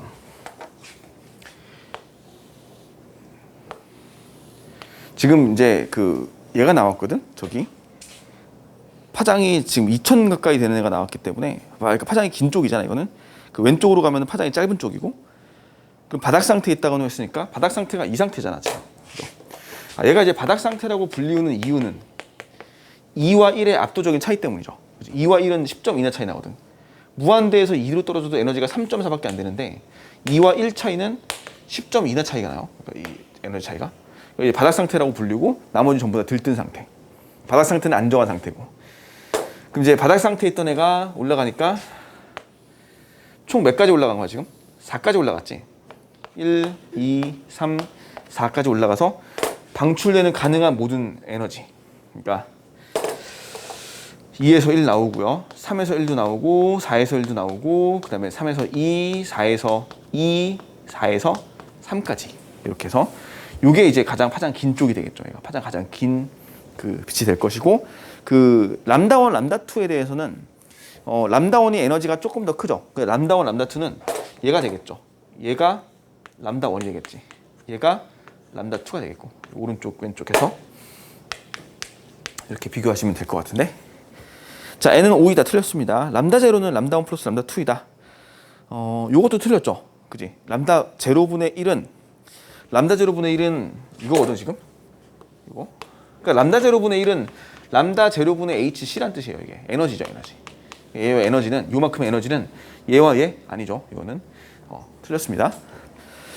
바닥 상태에 있던 전자는 에너지가 람다 제로 hc 마이너스 람다 1분의 hc.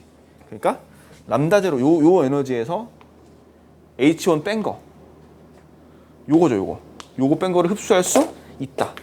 여기로 가는 거니까 1에서 2로 가면 되는 거 이렇게 보시면 되겠습니다. 어려운 내용 아니었고 그 밑에 18번은 수능 문제 작년 수능 문제인데 그래도 쉬워가지고 그냥 넘어가겠습니다. 요 파트는 사실 진짜 어떻게 보면 보너스 문제가 되겠죠. 절대로 실수를 하거나 틀리시면 안 되는 문제죠. 근데 이거를 진짜 실수를 하면 안 돼. 실수. 자, 넘어가 볼게. 136페이지 지우고 갈게요. 전기전도성.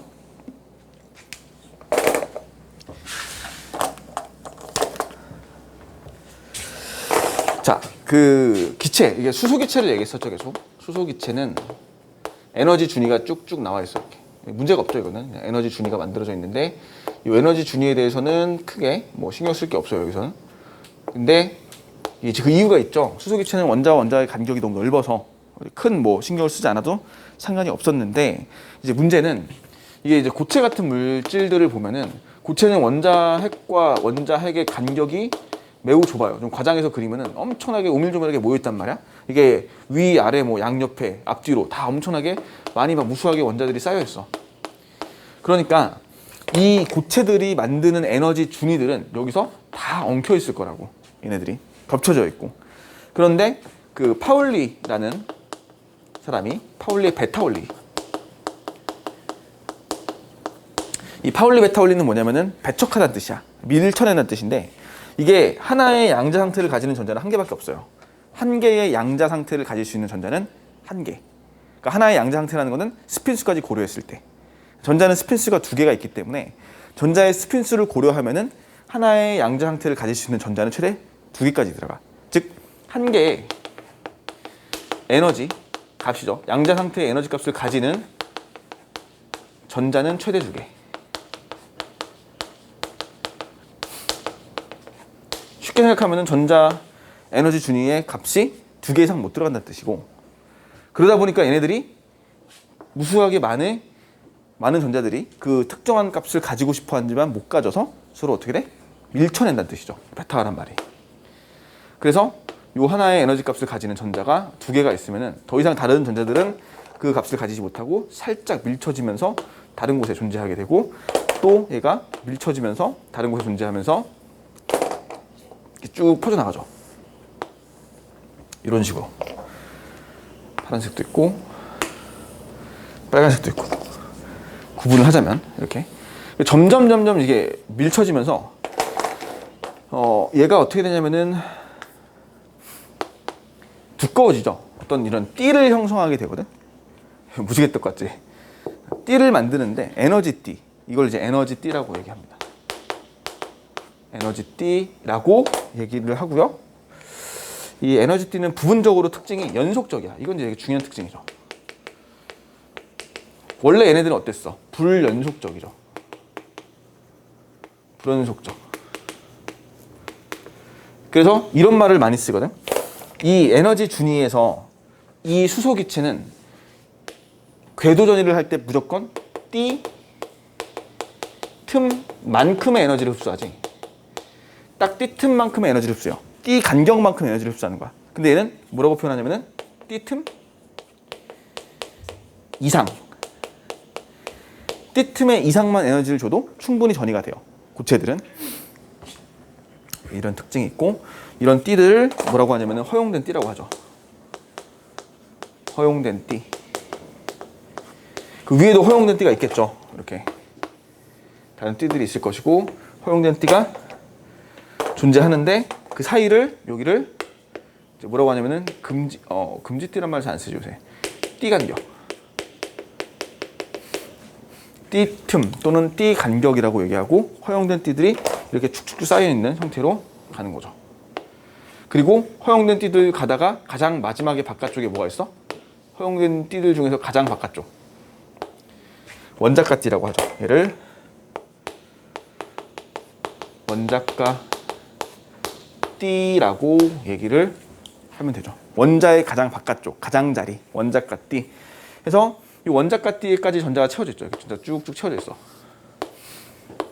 원자의 가장 바깥쪽에는 바깥쪽 전자까지 채워져 있는 거고. 자, 이걸 가지고 우리가 이제 설명을 하죠. 저 가장 바깥쪽 띠. 여기 다시 할게. 원자가 띠가 하나 있는데, 이 원자가 띠에 만약에 전자가 가득 채워져 있지 않아요. 이렇게 전자가 가득 채워져 있지 않고 좀 비어 있어. 어느 정도. 그리고 그 원자가 띠 위에 또 하나의 그 에너지 밴드가 또 있죠. 뭐냐면은 전도띠지. 전도띠라는 게 있는데, 전도띠라는 개념은 전자가 당장 채워지지 않고 앞으로 가질 수 있는, 즉 원자가 띠에 있던 전자가 예를 들면은 전위를 했어. 높은 데로. 원자가 띠에 있던 전자가 높은 데로 전위가 되면은 이 전도띠 위로 올라오거든. 에너지 값을 가지니까. 근데 이제 원자가 띠는 원자의 가장 바깥쪽 자리잖아. 거기서부터 전위가 되면 높은 데로 가면은 완전히 원자로부터 속박을 벗어난 거죠. 그러니까 이른바 얘는 자유전자라고 부르는 거지. 이런 자유전자가 된 상태들의 그 전자들이 존재할 수 있는 영역이 있고요. 그 영역을 전도띠라고 부르게 되지. 전도띠 위로 전이가 된 전자는 자유전자라고 얘기합니다. 그래서 이 원자가 띠와 전도띠를 가지고 자유전자의 수를 판단할 수 있고, 따라서 자연전자의 수를 가지고 우리는 물질의 전도성, 전도도를 계산할 수 있다라고 체크를 하시면 되죠. 그리고 원자가띠에 있던 전자가 빠져나간 자리 있잖아. 이 자리. 이 전자가 있다가 빠져나간 빈 자리를 뭐라고 부르냐면은 양공이라고 하고, 양공은 말 그대로 빈 자리입니다. 빈 자리. 전자가 존재할 수 있는 자리, 빈 자리. 이렇게 정리가 돼요. 전자가 있다가 빠져나간 자리. 자, 양공은 실존하지 않지만 실제로 그냥 없는 자리예요. 그냥 전자가 비어있는 자리인데 얘를 우리는 그냥 플러스 성질로 보죠. 그냥 맞지? 플러스 성질로 봅니다. 그냥 플러스의 어떤 성질을 가지고 있다라고 봐요. 근데 그 이유가 이제 보면은 되게 단순한 원리인데, 이렇게 있으면은 여기 만약에 전자가 채워져 있잖아. 이렇게 전자는 사실 내가 비유를 많이 하는 것 중에 하나가, 너희들 학생들을 전자로 비유하고 아이들을 빈자리를 그냥 양공으로 비유해요. 그러니까 실제로는 여기 있던 애가 이쪽으로, 전자가 이 자리를 채워주러 가요. 채워줘 가는 거야. 여기 빈자리니까 지금 내가 양공이라고 할게. 양공인데 전자가 여기를 채워줌으로써 여기에 빈자리가 생겼지. 실제로 이동한 건 전자야. 그리고 마찬가지로 여기 있던 전자도 이 방향으로 채워주러 이동한 거야. 이렇게. 이 전자가 이렇게 한쪽으로 이동할 수 있는 이유는, 예를 들면 여기다 마이너스 전압을 걸었을 때, 그지? 뭐 전이차 같은 걸 만들어주면은 전자들이 이렇게 넘어가거든. 그러면 우리가 보기에는 빈 자리가 오른쪽으로 간 것처럼 보여요. 그지? 그러니까 실제로 이동한 건 전자지만 마치 빈 자리가 오른쪽으로 건너 넘어간 것처럼 느껴지고, 이 방향을 플러스 방향, 즉 전류의 방향으로 보자는 거지. 그래서 플러스라고 하는 거야. 그러니까 우리가 옛날에 전류 발견했을 때, 전류 얘기했을 때 플러스에서 마이너스로 흐른다고 얘기했는데, 나중에 알고 보니까 전자가 있었네. 전자가 이동했네. 근데 그 전류 방향을 수정하지 않았죠. 그냥 이렇게 설명하면 되거든. 양공이 이동한다라고 봅니다. 빈자리가 이동한다는 개념으로 보시면 되니까, 실제로 이동한 건 전자고 양공은 반대 방향으로 움직여. 이게 전류의 방향이야. 이렇게 해버리는 거죠. 그래서 양공을 보통 그냥 빈 자리로 전자가 들어올 수 있게끔 해주니까 이걸 플러스라고 보는 거야. 이 개념 있죠? 그래서 이제 도체라는 그 개념, 전기전도도로 봤을 때 전기가 매우 잘 통하는 도체는 어떤 성질을 가지고 있냐면은 원자가띠에 전자가 가득 채워져 있지 않아요. 그러니까 얘는 무수히 많은 양공들이 존재한다라고 보시면 돼요. 어디에? 원자가띠에. 그리고 전도띠까지의 띠틈이 매우 좁아요. 또는 어떤 그림은 또 이렇게도 그림이 그려져. 여기 원자가띠가 있고 전도띠가 그냥 이렇게도 그려져요. 이런 식으로. 뭐 전자는 여기 채워져 있고. 그러니까 띠틈이 없이 그냥 이제 완전히 그냥 거의 겹쳐 있어요. 그냥 이렇게. 뭐 저거나 이거나 똑같은 내용이지. 자, 이렇게 되면서 얘는 띠틈이 매우 좁지. 거의 없다시피 하죠. 띠틈이 매우 좁다. 이런 애들은 이 안에서 전자들이 그냥 자유롭게 이동이 가능하죠. 왜냐하면 원자가띠에 양공이 많으니까, 빈자리가 많으니까 내가 가고 싶으면 가고 얼마든지 되게 랜덤하게 움직이면서 끊임없이 이동할 수 있죠. 그래서 이제 얘네들은 이 자체를 굳이 전도띠 위로 올라가야 된다 이건 안 하고 그냥 자유전자가 많다고 해요. 그냥 자유전자의 수가 많다라고 하시면 되고, 전기 전도도가 매우 좋다, 전기 저항이 매우 낮다, 이렇게 하시면 돼요. 됐지? 도체 특징. 두 번째는 이제 부도체.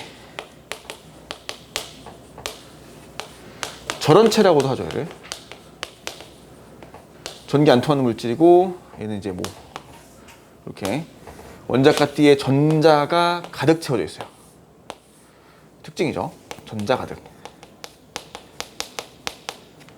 그 다음에 띠틈이 매우 넓지. 과정에서 그리면은 매우 넓은 띠틈.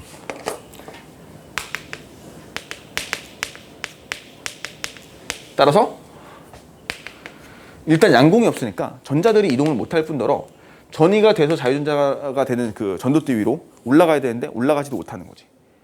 그러니까 못 가니까 얘는 전기 안 통하죠. 부도체 특징이고요. 3번이 이제 반도체인데, 반도체의 경우는 원자과 띠가 존재하는데 전자 가득. 그러니까 요것만 놓고 보면은 부도체랑 비슷해요. 전자가 가득 채워져 있는데 다만 얘는 전도띠까지 띠 틈의 간격이 좀 좁은 편에 속해서 쉽게 전이는 가능하다. 근데 반도체는 정말 중요한 게 그 온도 특성이 되게 중요하죠. 얘는 실제로도 문제에서 나왔고 온도. 이 온도에 따라 달라지잖아. 얘가.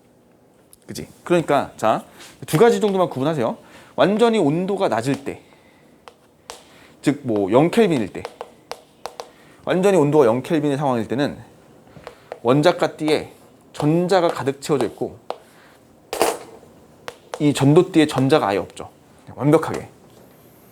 근데 얘가 온도가 좀 증가해요. 예를 들면 상온, 실온 상태면은 288켈빈 정도. 300켈빈 해도 상관없고 288켈빈 되면은 이 정도 온도가 되면서 이 원자과 띠에 있던 전자 일부 애들이 온도가 높으니까 이 정도면 빠져나가요. 이쪽에서. 그러니까 다 채워져 있는 건 아니고 양공이 생겨 있죠. 그리고 전도띠 위에 자유전자들이 어느 정도는 분포합니다. 그래서 얘는 반도체는 일반적인 실온, 일반적인 상온 상태에서는 전기 전도도가 중간적으로 성질을 가지게 돼. 절연체보다는 훨씬 좋죠. 이거는 이제 나중에 한번 연예 문제로 나왔었잖아. 온도가 높아지면서 전자가 전이 되는 과정이 나왔기 때문에 체크를 잘 해놓으시고 반도체는 상온에서는 전도띠에 전자가 존재한다. 하지만 0켈빈에선 전도띠에 전자가 존재하지 않는다. 얘는 온도에 따라 다르다. 온도가 높아지면 전기 전도도가 높아지면은 전기 전도도가 증가해요. 이렇게 보시면 되겠죠. 전기가 잘 통해. 됐지?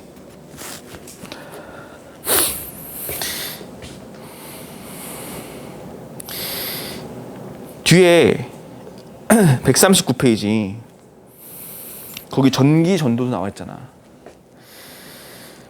이게 그 작년 수능에 문제가 나왔잖아. 나는 이거 깜짝 놀랐어요. 이게 문제 나온 거 보고서는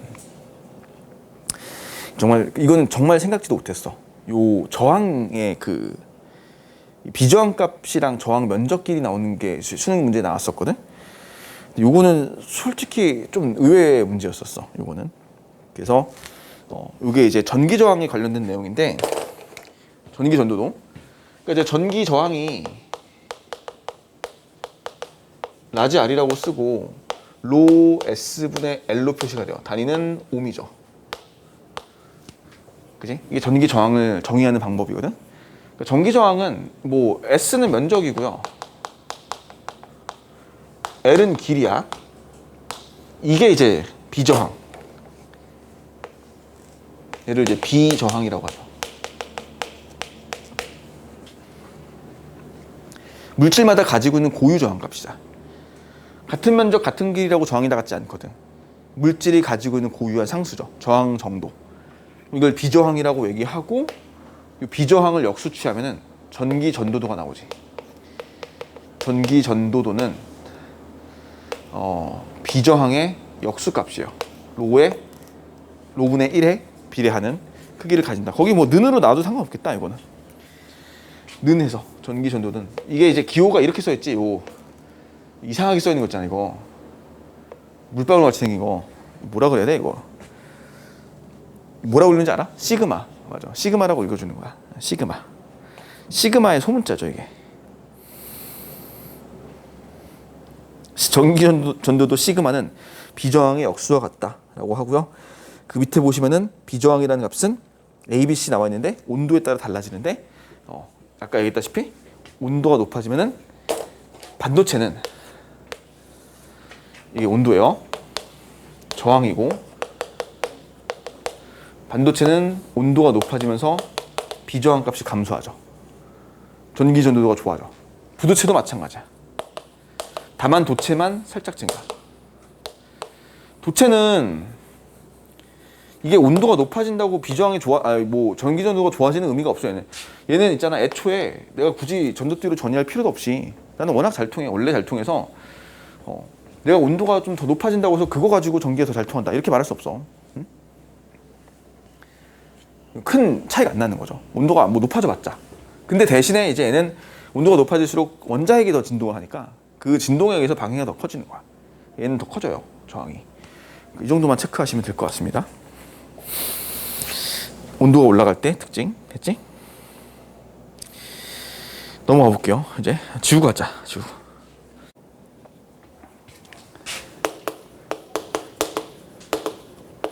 반도체 14족 원소 쓰죠.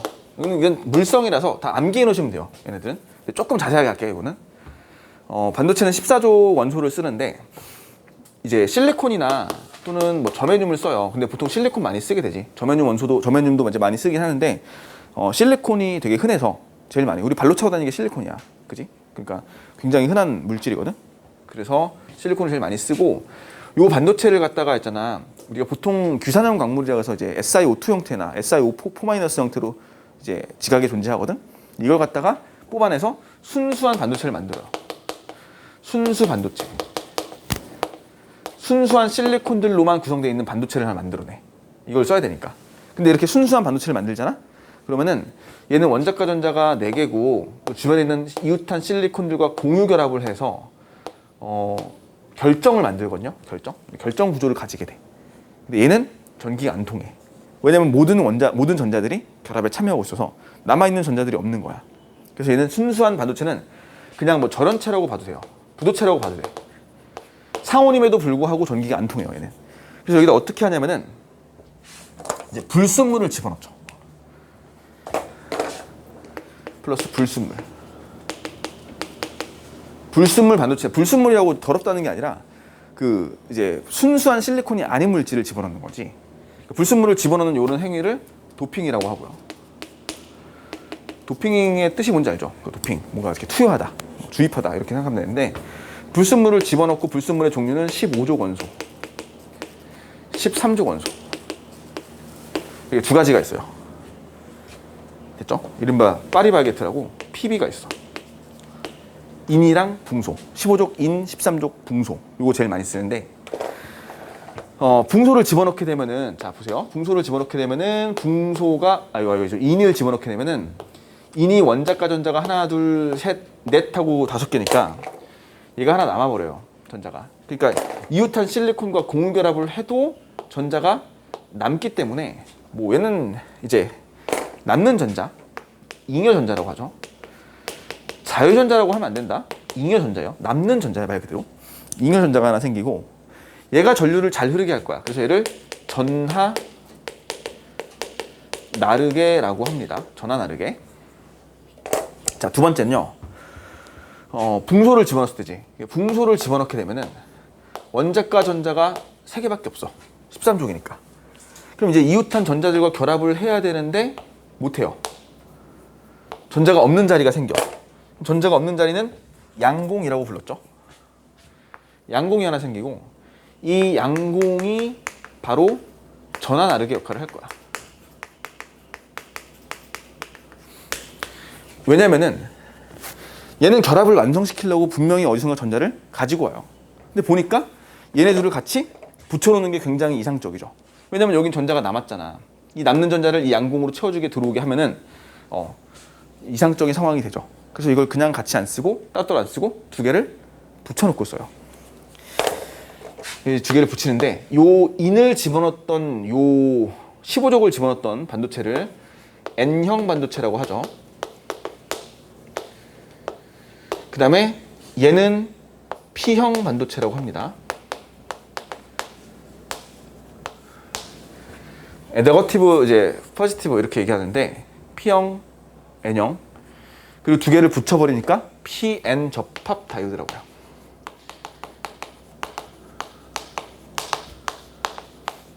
다이오드 두 개를 붙였다는 뜻이고 얘는 이제 이것까지 체크를 하고 가는 게 좋은데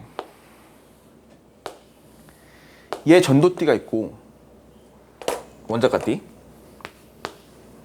전도띠가 있었을 때 그 잉여 전자가 어디 가서 배치가 되냐면은 요 아래쪽에 가서 배치가 돼요. 전도띠의 바로 아래쪽에 가서 배치가 된다. 이거는 반드시 아셔야 돼. 전도띠 바로 아래에 잉여 전자띠가 배치가 되고 여기에는 이제 원자가띠의 바로 윗부분에 양공띠가 배치가 된다라고 보시면 돼요. 이렇게. 그러니까 얘는 이제 이런 거지. 결국에는 얘는 전자가 가득 차 있어. 기본적으로. 전자 가득 차 있는데 그 전도띠가 비어 있거든 지금. 근데 바로 아래에 전자가 생겼으니까 어떻게 돼? 전자가 매우 쉽게 전이가 되죠. 위쪽으로 이렇게 올라갈 수 있단 말이야. 전기 잘 통하겠지. 마찬가지로 여기도 거의 대부분 전자가 가득 차 있는데 바로 위에 양공을 만들어 놨어. 그러니까 이 아래에 있던 전자들이 쉽게 이 양공을 채워주러 올라올 수 있잖아. 그러니까 전자 잘 통하죠. 결국 순수 반도체는 전기가 안 통하지만 불순물을 집어넣게 되면서 전기가 각각 잘 통하는 물질로 바뀌고 이 둘을 붙여버리면 가장 이상적으로 전기를 잘 통하게 할 수도 있다.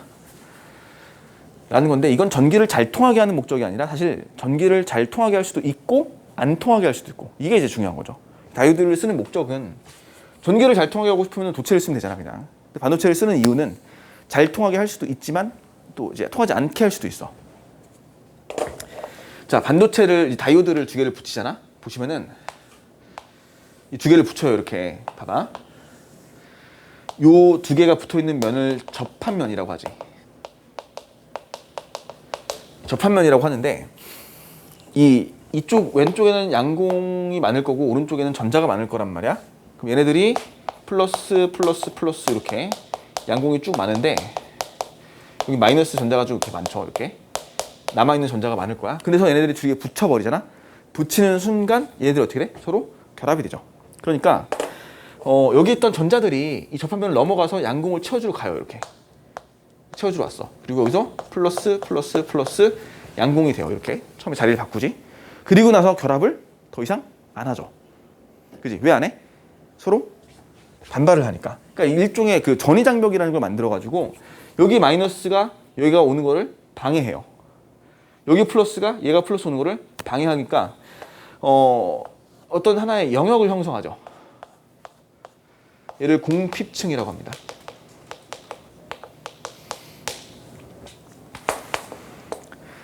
공핍층이란 영역을 형성해서 서로가 서로를 더 섞이는 걸 방해해줘. 이거를 전기장 개념으로 설명하면은 전기장은 플러스에서 마이너스 쪽을 향하거든.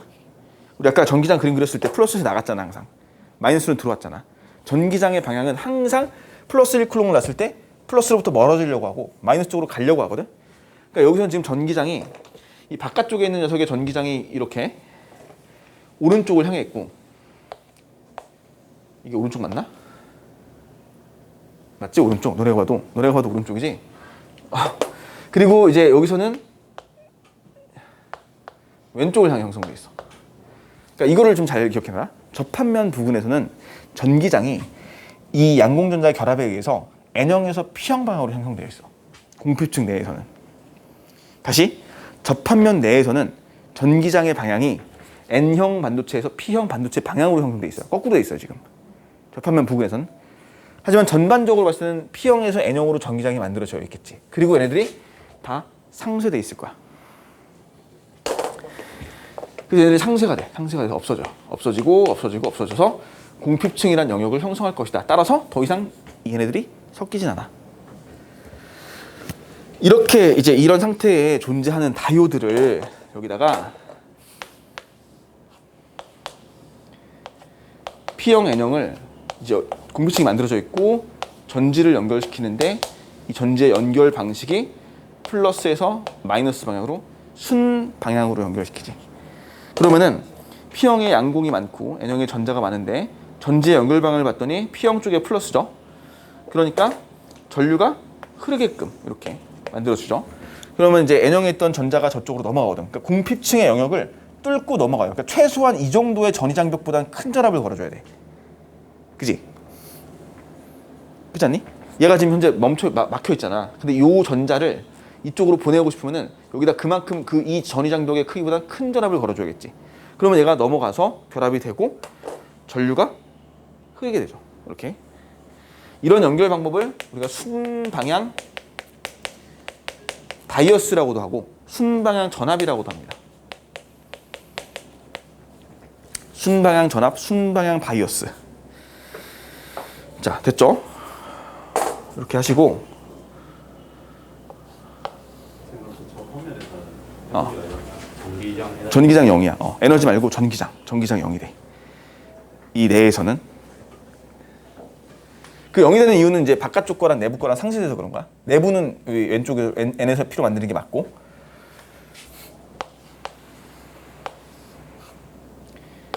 공핍증 P형, N형 이렇게. 자, 얘는 플러스 마이너스의 역방향이죠. 그러니까 플러스가 마이너스랑 연결되는데 반대로 연결되어 있으니까 서로 반대로 멀어져. 이렇게 반대로 끌려가지. 그러니까 이거는 표현을 뭐라고 하냐면은 얘는 전자와 양공이 접한 면에서 결합한다, 또는 공핍층이 좁아진다, 이렇게 얘기하고, 얘는 공핍층의 영역이 넓어진다라고 봐요. 이렇게 반대로 가니까 넓어진다, 얘는 좁아진다, 이렇게 하고, 얘는 전류가 안 흐르죠. 전류가 흐르지 않습니다. 이거를 역방향이라고 얘기해요.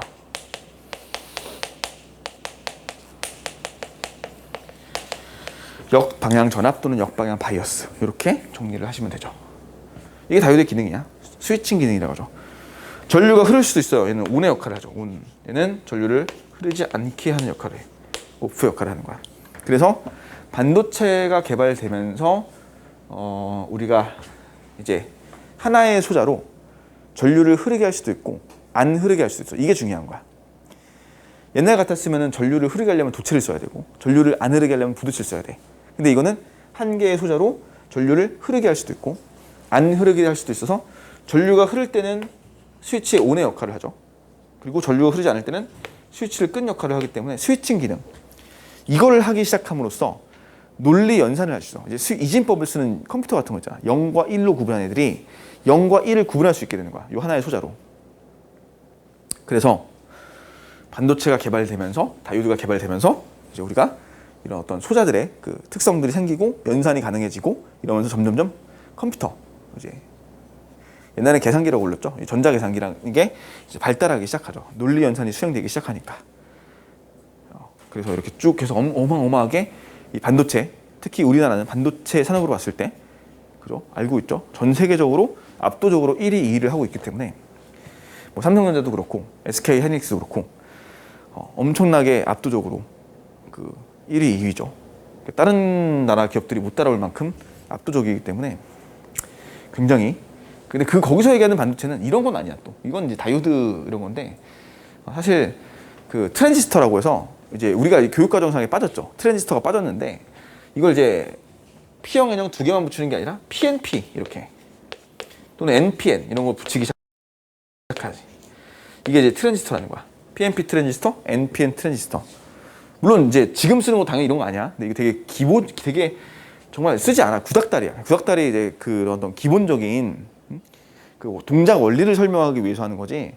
사실 지금의 기술은 말도 못하게 그 압도적으로 앞서 나가고 있기 때문에 대단하죠.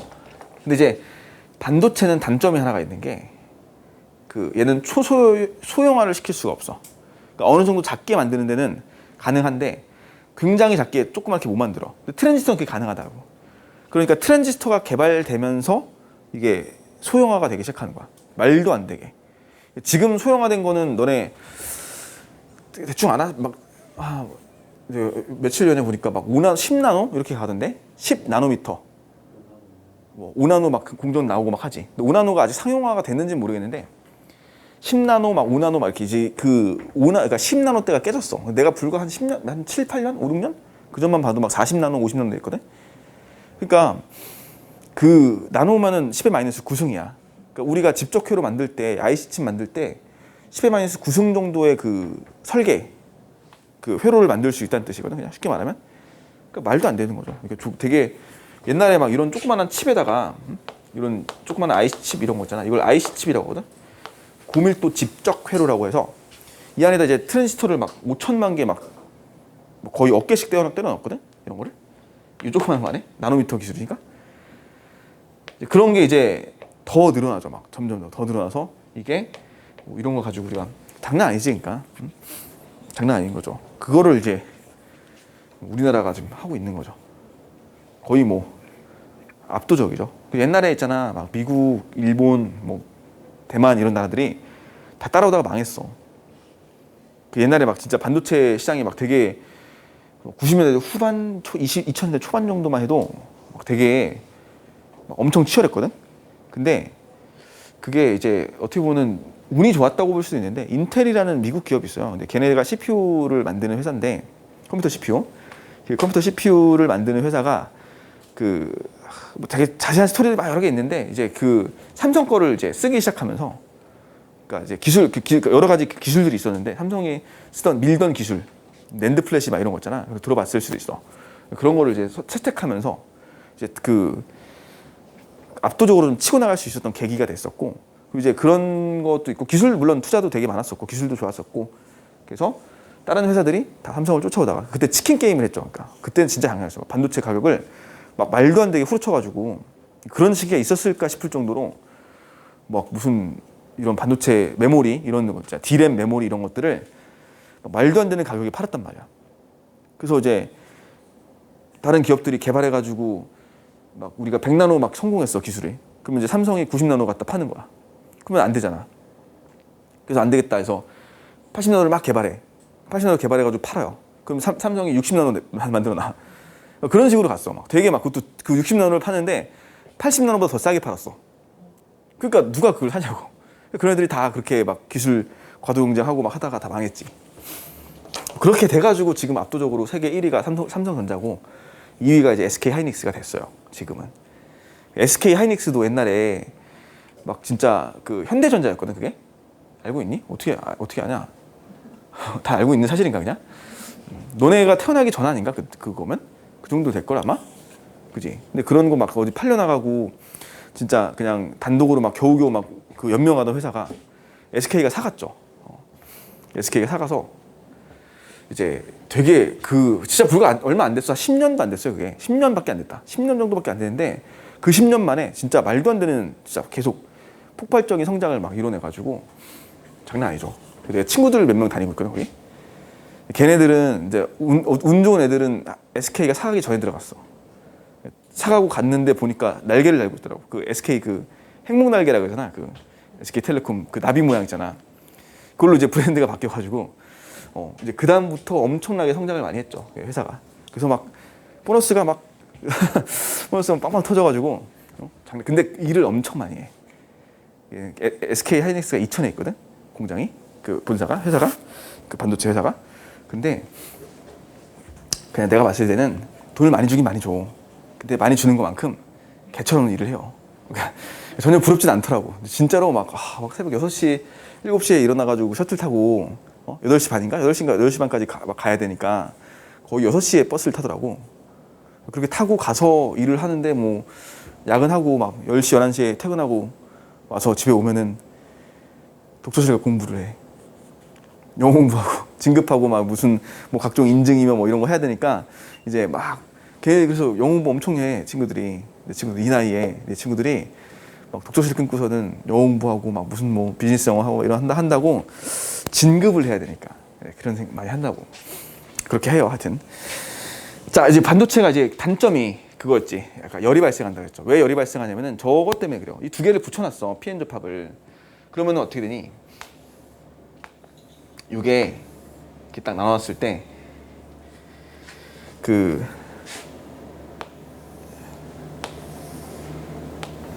이렇게 보시면은 무슨 한자 같지? 꽃 이렇게 딱 있으면은 여기가 P형이거든? 여기 N형이고요. 여기가 전도띠야. 여기가 이제 원자가띠가 돼요. 이렇게 그림을 그려놓으면은 양공은 여기가 있지. 전자는 여기가 있어요, 지금. 이렇게 이제 배치가 되거든? 그리고 나서 전압을 걸었어. 여기다가 이제 순방향으로 플러스 전압을 걸었고, 여긴 역방향으로 마이너스 전압을 딱 걸었어. 그럼 어떻게 되니? 이 전자가 저 양공을 채워주러 가겠지? 그러다 반드시 이 전류가 흐르는 순방향 그 전압에서는 양공이 이 전자가 이 양공을 채워주러 내려가요. 에너지 준위가 높은 쪽에서 낮은 쪽으로. 그지?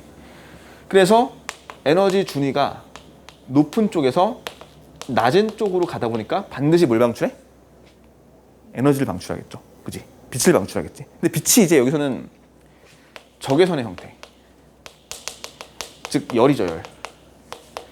열이 방출이 나오는 거야. 그러니까 열이 방출이 나올 수밖에 없으니까 얘는 무조건 이 회로가 동작하는 과정에서 따뜻해져요. 뜨거워져요. 그러면은 얘는 작게 못 만드는 거야. 작게 만들면은 열에 의해서 변형이 일어나고 소자가 파괴가 되거든. 동작 기능을 제대로 수행을 못 하죠. 그래서 얘는 소형화가 안 돼요. 근데 이거를 이제 잘 다시 이용하는 게 어떻게 이용하냐면은 요 간격 차이를 조절하면 돼요. 얘를 이제 조절하는 거야. 요 간격이 떨어진 간격을 EG라고 하고요. 에너지 갭이라고 했죠. 요게 이제 적외선 나오는 영역인데 이게 이 에너지 갭을 늘리는 거야. 넓혀요, 더. 그러면 적외선 나오던 게 뭐가 나올까? 빨간 색깔 빛이 나오겠죠. 그치? 그래서 이걸 발광 다이오드라고 하지. 발광 다이오드. 그러니까 이제 이 간격을 조절해가지고 이게 이제 우리가 아까 붕소나 인 같은 거 집어넣었지만 뭐 사실 그거만 집어넣겠어? 갈륨, 뭐 인듐, 비소, 안티모니 뭐 이런 별의별 걸 다 집어넣고 막 조절해가지고 요 갭들을 막 조절해요. 이렇게 조절해가지고 빛이 나오게 만들어주는 거야. 그걸 이제 LED라고 하죠. LED. 들어봤지? 엄청 많이 이건 대단하지. LED도 대단해요. 다이오드 중에서는 이제 LED가 최고지. 빛을 방출하는 발광 다이오드. 이거를 뭐 심지어 조명도 쓰고 지금은. 그리고 액정 대신에 우리가 핸드폰 화면, 뭐 노트북, TV, 뭐 이런 지금의 거의 대부분 다 LED 쓰잖아, 전부 다. 그러니까 이런 식으로 빛을 방출시키게 만들어주는 거야. LED. 이제 빛을 방출하는 거고요. 그리고 요거를 이제 점점 조절해가지고 빨간색 나오던 게 이제 막 녹색도 나오고요. 녹색도 나오고 이제 막 파란색도 나오죠. 청색 발광 다이오드. 이거 이제 청색 발광 다이오드 받아가지고 2017년인가? 그 2018년인가 17년인가? 더 됐나? 노벨상 받은 적이 있는데 일본 애들이 청색 발광 다이오드, 그러니까 파란색 빛을 낼 수 있는 발광 다이오드, 유기 발광 다이오드 만들어가지고 그 기술로 노벨상을 받은 적이 있어요. 근데 LED 이렇게 정리해 놓으시면 되겠죠? 빛을 방출한 다이오드. 이거 이제 우리가 더 응용해서 O 붙여가지고 유기 발광 다이오드, 오르가닉 하자, 그지? 올가닉해서 유기 발광 다이오드라고 하고 이거를 올레드라고 읽어주죠, 그냥 올레드. 되게 광고의 그 어떤 상업적으로 이제 성공한 세죠. 이건 되게 어떻게 보면 기술이잖아, 그냥 올레드라는 기술. 그 다음에 이것도 있죠, AMOLED LED, 아몰레드라고 하죠, 그냥 이런 것들이 있어. 아몰레드가 이거 그냥 읽은 거야, 그냥. 그러니까 원래는 이렇게 안 부르잖아, 잘, 그지? 근데 이게 그때 막 그 옛날에 아몰레드라는 걸 처음으로 삼성에서 한 거거든요, 이거 아몰레드. 액티브 매트릭스라고 해서 얘가 능동형 유기 발광 다이오드라고 빛의 양을 지가 스스로 조절해요, LED가. 삼성에서 이제 그 디스플레이를 개발해서 다 삼성 액정은 전부 다 이거 써. 지금도 써. 지금도 뭐 슈퍼 아몰레드니 뭐 무슨 막 이름 바꿔가지고 막 쓰거든. 근데 삼성은 처음으로 올레드를 개발했어요, 이거를. 근데 이거를 그 뭐야, 욕하니까 꺼야겠다, 이거. 끄고 얘기하지. 뭐라? 그리고 마지막 하나, 정류작용 이제 남았죠. 정류작용이 남아있는데 이거 스위칭 이거 저 온오프 하는 거랑 LED 기능 가지는 거 이거 체크하시고, 정류회로라고, 정류작용, 전류를 걸러주죠. AC는 이제 교류 얘기하는 거고 DC는 직류를 얘기합니다. 그러니까 이제 교류 전류를 직류 전류를 바꿔주는 기능을 우리는 이제 정류회로라고 하고, 얘가 최근 들어 많이 나오죠. 이게 옛날엔 잘 안 나왔던 주제였는데 최근 들어 좀 자주 나오는 주제가 됐어, 이 정류회로는. 교류 전류라는 거는 시간의 지남에 따라서 전류의 세기가 플러스 마이너스가 계속 왔다 갔다 바뀌는 회로거든. 직류는 시간의 지남에 따라서 전류의 세기가 일정해요. 그러니까 얘는 플러스 마이너스가 계속 바뀌지만 얘는 플러스 한쪽 방향으로 거의 일정한 세기의 전류가 흘러. 특징이죠. 이런 건 직류고, 건전지, 플러스 마이너스 그게 구분이 되어 있는 거, 이게 이제 건전지가 되는 건데, 그 다이오드를 한 개를 쓰면 다이오드 기호가 이렇게 써 있잖아. 다이오드 기호인데 얘를 갖다가 이제 물결 표시, 이거는 이제 교류란 뜻이고요. 교류 전원 장치에 연결시켜 주면은 전류가 계속 플러스 마이너스 갔다가 바뀌거든, 이렇게 이런 식으로. 그럼 그때 따라서 전류가 이렇게 흐르는 건 가능하지만 역으로 흐르는 건 불가능하기 때문에 실질적으로 다이오드 한 개를 넣었을 때는 다이오드에 출력되는 신호가 이렇게 나와. 이렇게. 그러니까 마이너스를 완전 잘라버리죠, 그냥. 그래서 이제 플러스 방향으로 순방향은 전류가 흐르지만 P에서 N형으로, 이거 P형이고 N형인데 역방향으로 전류가 안 흐르기 때문에 아예 여기 안 나와버려요, 그냥 이렇게. 이렇게 이제 되던 거를 다이오드를 4개를 써가지고 그 회로를 만들어주지. 다이오드가 그 책에 있는 그림대로 하시면 돼요, 그냥.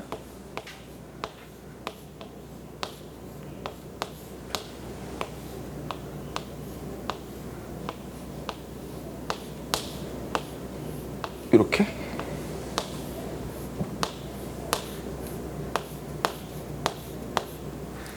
됐지? 그리고 저항 연결돼 있고 이렇게.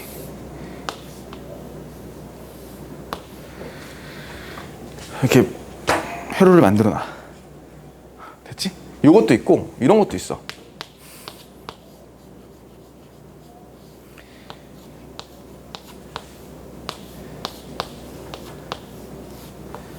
둘 다 알아놓는 게 좋아요.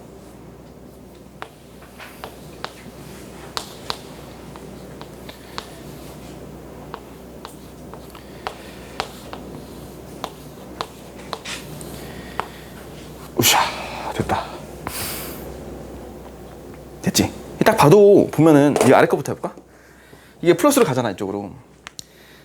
여기 플러스를 놓으면은 이쪽으로. 그럼 이쪽으로 가서 1, 2는 흘러가죠. 근데 1, 2 못 간단 말이야, 역방향이니까. 내려가요. 여기 못 가고 이쪽으로 흘러가죠. 다시 이렇게 와. 그다음 반대로 갔을 때 1, 2 가죠. 그러면은 쭉 가서 1, 2 못 가니까 위로 갔다가 내려가서 아래로 내려오거든, 이렇게. 이런 식으로. 자, 그러니까 어때? 전류의 세기가 이 저항 기준으로 같은 방향으로 흘러버리지. 그러니까 플러스 플러스 플러스 플러스 플러스 이렇게 만들어주는 거야. 그러니까 마이너스를 잘라버리는 게 아니라 마이너스를 뒤집어서 살려주죠. 물론 이거는 좀 직류라고 보기에는 조금 무리가 있어. 그래서 여기다가 뭐 축전기나 어떤 안정화 회로나 뭐 여러 가지가 더 붙는데 일단은 기본적으로 이런 식으로 생겨 먹었어요. 그리고 얘도 마찬가지야. 그 책에 있는 건 이렇게 돼 있지. 여기 A가 뭐 플러스로 들어가면은 쭉 들어가서 여기 역방향 안 들어가니까 이렇게 내려와요. 안 들어가니까 내려가, 저항에서. 따라가다가 잘 봐봐. 이쪽으로는 갈 수 있지만 안 가요. 그지? 이 전류는 항상 그 왔던 길을 흘러가지 않아. 전위가 높은 쪽에서 낮은 쪽으로만 흘러가거든. 그러니까 길은 열려 있어도 여기는 전위가 높은 쪽이야, 왔던 데는. 얘가 이제 물이 흐르듯이 높은 데서 낮은 데로만 흘러요. 그러니까 길이 열려 있다고 이렇게 길이 뚫려 있어. 이 미끄럼틀처럼 위쪽으로. 물이 저절로 올라가지 않잖아. 물은 무조건 낮은 곳으로만 흘러가니까. 그래서 얘가 이쪽으로는 갈 수는 있지만 가지 않아. 왔던 길을 돌아가지 않아. 전류의 법칙 중에 하나예요, 이게. 그 키르호프 법칙이라는 게 있는데 이게 보시면은 만약에 그런 게 가능하잖아. 봐봐, 이런 거 가다가 전류가 흘러가잖아, 이렇게. 흘러가다가 얘가 흘러가다가 이게 뭔가 이상한데? 이게 잘못 그린 거야? 요 흘러가다가 여기를 가버려. 가서 도는 거야, 계속. 가라는 데는 안 가고 완전 짱 박혀 있어요, 강이 멈춰 있어. 전자들이 가다가 좀 쉬다 가고 막 그런 일이 발생하지 않는다는 거지. 그러니까 얘네들은 왔던 길을, 그러니까 여기로 가버리면은 왔던 길로 가는 거잖아, 다시. 계속 무한루프를 타고 도는 거야, 그냥. 그런 일은 발생하지 않는다. 그래서 갈 수는 있지만 가진 않아요. 그래서 일리 가버려. 이렇게 들어가죠, 다시. 들어가고. 자, 내려가서 쭉 안 가죠, 이쪽으로. 올라가고, 안 가고, 내려가지. 다시 타고 들어가서 일리 갈 수는 있어. 하지만 가진 않아요. 왔던 길이니까. 그래서 올라가는 형태로 이렇게 들어가서 마무리가 되지. 자, 이런 정류 회로를 꾸며주면은 출력되는 신호가 저렇게 마이너스 전류가 잘려서 나오는 게 아니라 이제 플러스로 반전돼서 전류가 흘러나온다. 라고 정리를 하시면 되겠고, 그 마지막 정류 회로까지 정리가 됐지. 자, 우리 문제를 하나 볼게요. 얘들아, 6번 봐봐, 6번.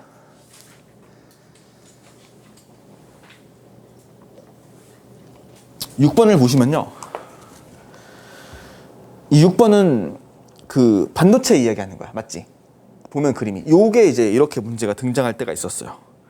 6번 형태처럼. 이건 이제 집에서 숙제로 하시면 될 것 같아. 그냥 문제의 형태만 볼게. 얘는 A는 도체에 대해 틀렸습니다. 그 다음에 디귿 보기 보시면은 온도가 높을수록 A의 전기 전도성이 낮아진다. 틀렸죠. 온도가 높아질수록 전기 전도성은 좋아지니까. 넘어갑시다. 그 오른쪽에 다음 페이지에 8번 보시면요. 이게 아까 내가 얘기했던 거야. 2021년도 수능인데, 작년 수능인데, 그 전기 전도도에 관련된 문제거든. 근데 이게 저항의 길이와 뭐 저항값과 어떤 면적값이 나와 있어. 이렇게 나올 거라고 생각은 못했었는데 뭐 어려운 내용은 아니에요. 어렵진 않은데, 근데 이제 이 저항의 그 비저항값을 측정하거나 전기 전도도 측정하거나 이런 것들이 나왔다라는 사실이 이제 우리가 좀 기억해 봐야 될 사실이고, 넘어가 보시면요. 더 뒤로 넘어가서 이제 이런 걸 좀 주의해야 돼. 14번 같은 거. 14번.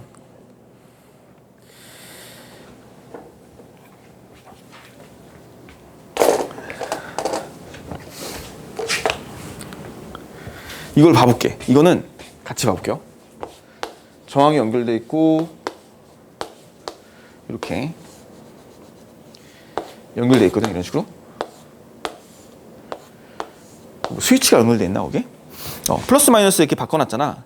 자, 근데 이제 뭐라고 돼 있냐면은 C점에 흐르는 전류의 세기가 A에 연결했을 때보다 B에 연결했을 때 크대요. 그러니까 B가 뭐냐면은 B가 그 요 방향이거든. 이렇게 요 방향으로 연결했더니, 그지? C점에 흐르는 전류가 더 세대. 여기 흐르는 전류. 여기에 흐르는 전류가 이쪽 방향인데 더 세단 얘기는, 자 보시면은 이게 다이오드가 하나 연결되어 있는 상태에서 저항 두 개가 어떻게 연결되어 있니? 병렬 연결되어 있죠. 요 병렬 연결의 특성을 좀 알고 계셔야 돼요. 이거는 병렬 연결되면은 저항이, 합성 저항이 어떻게 돼? 어떻게 돼? 이걸 아셔야 되는데, 저항 두 개가 병렬 연결되면 저항 합성 저항 값이 감소하죠. 합성 저항 값이 감소하면은 전체 전류 값은 증가하는 거야. 맞지? 합성 저항 값이 감소해요. 병렬 연결되면 두 개가. 그러면은 얘가 지금 뭐 해야 된다는 얘기니? 연결돼 있어야 된다는 뜻이야.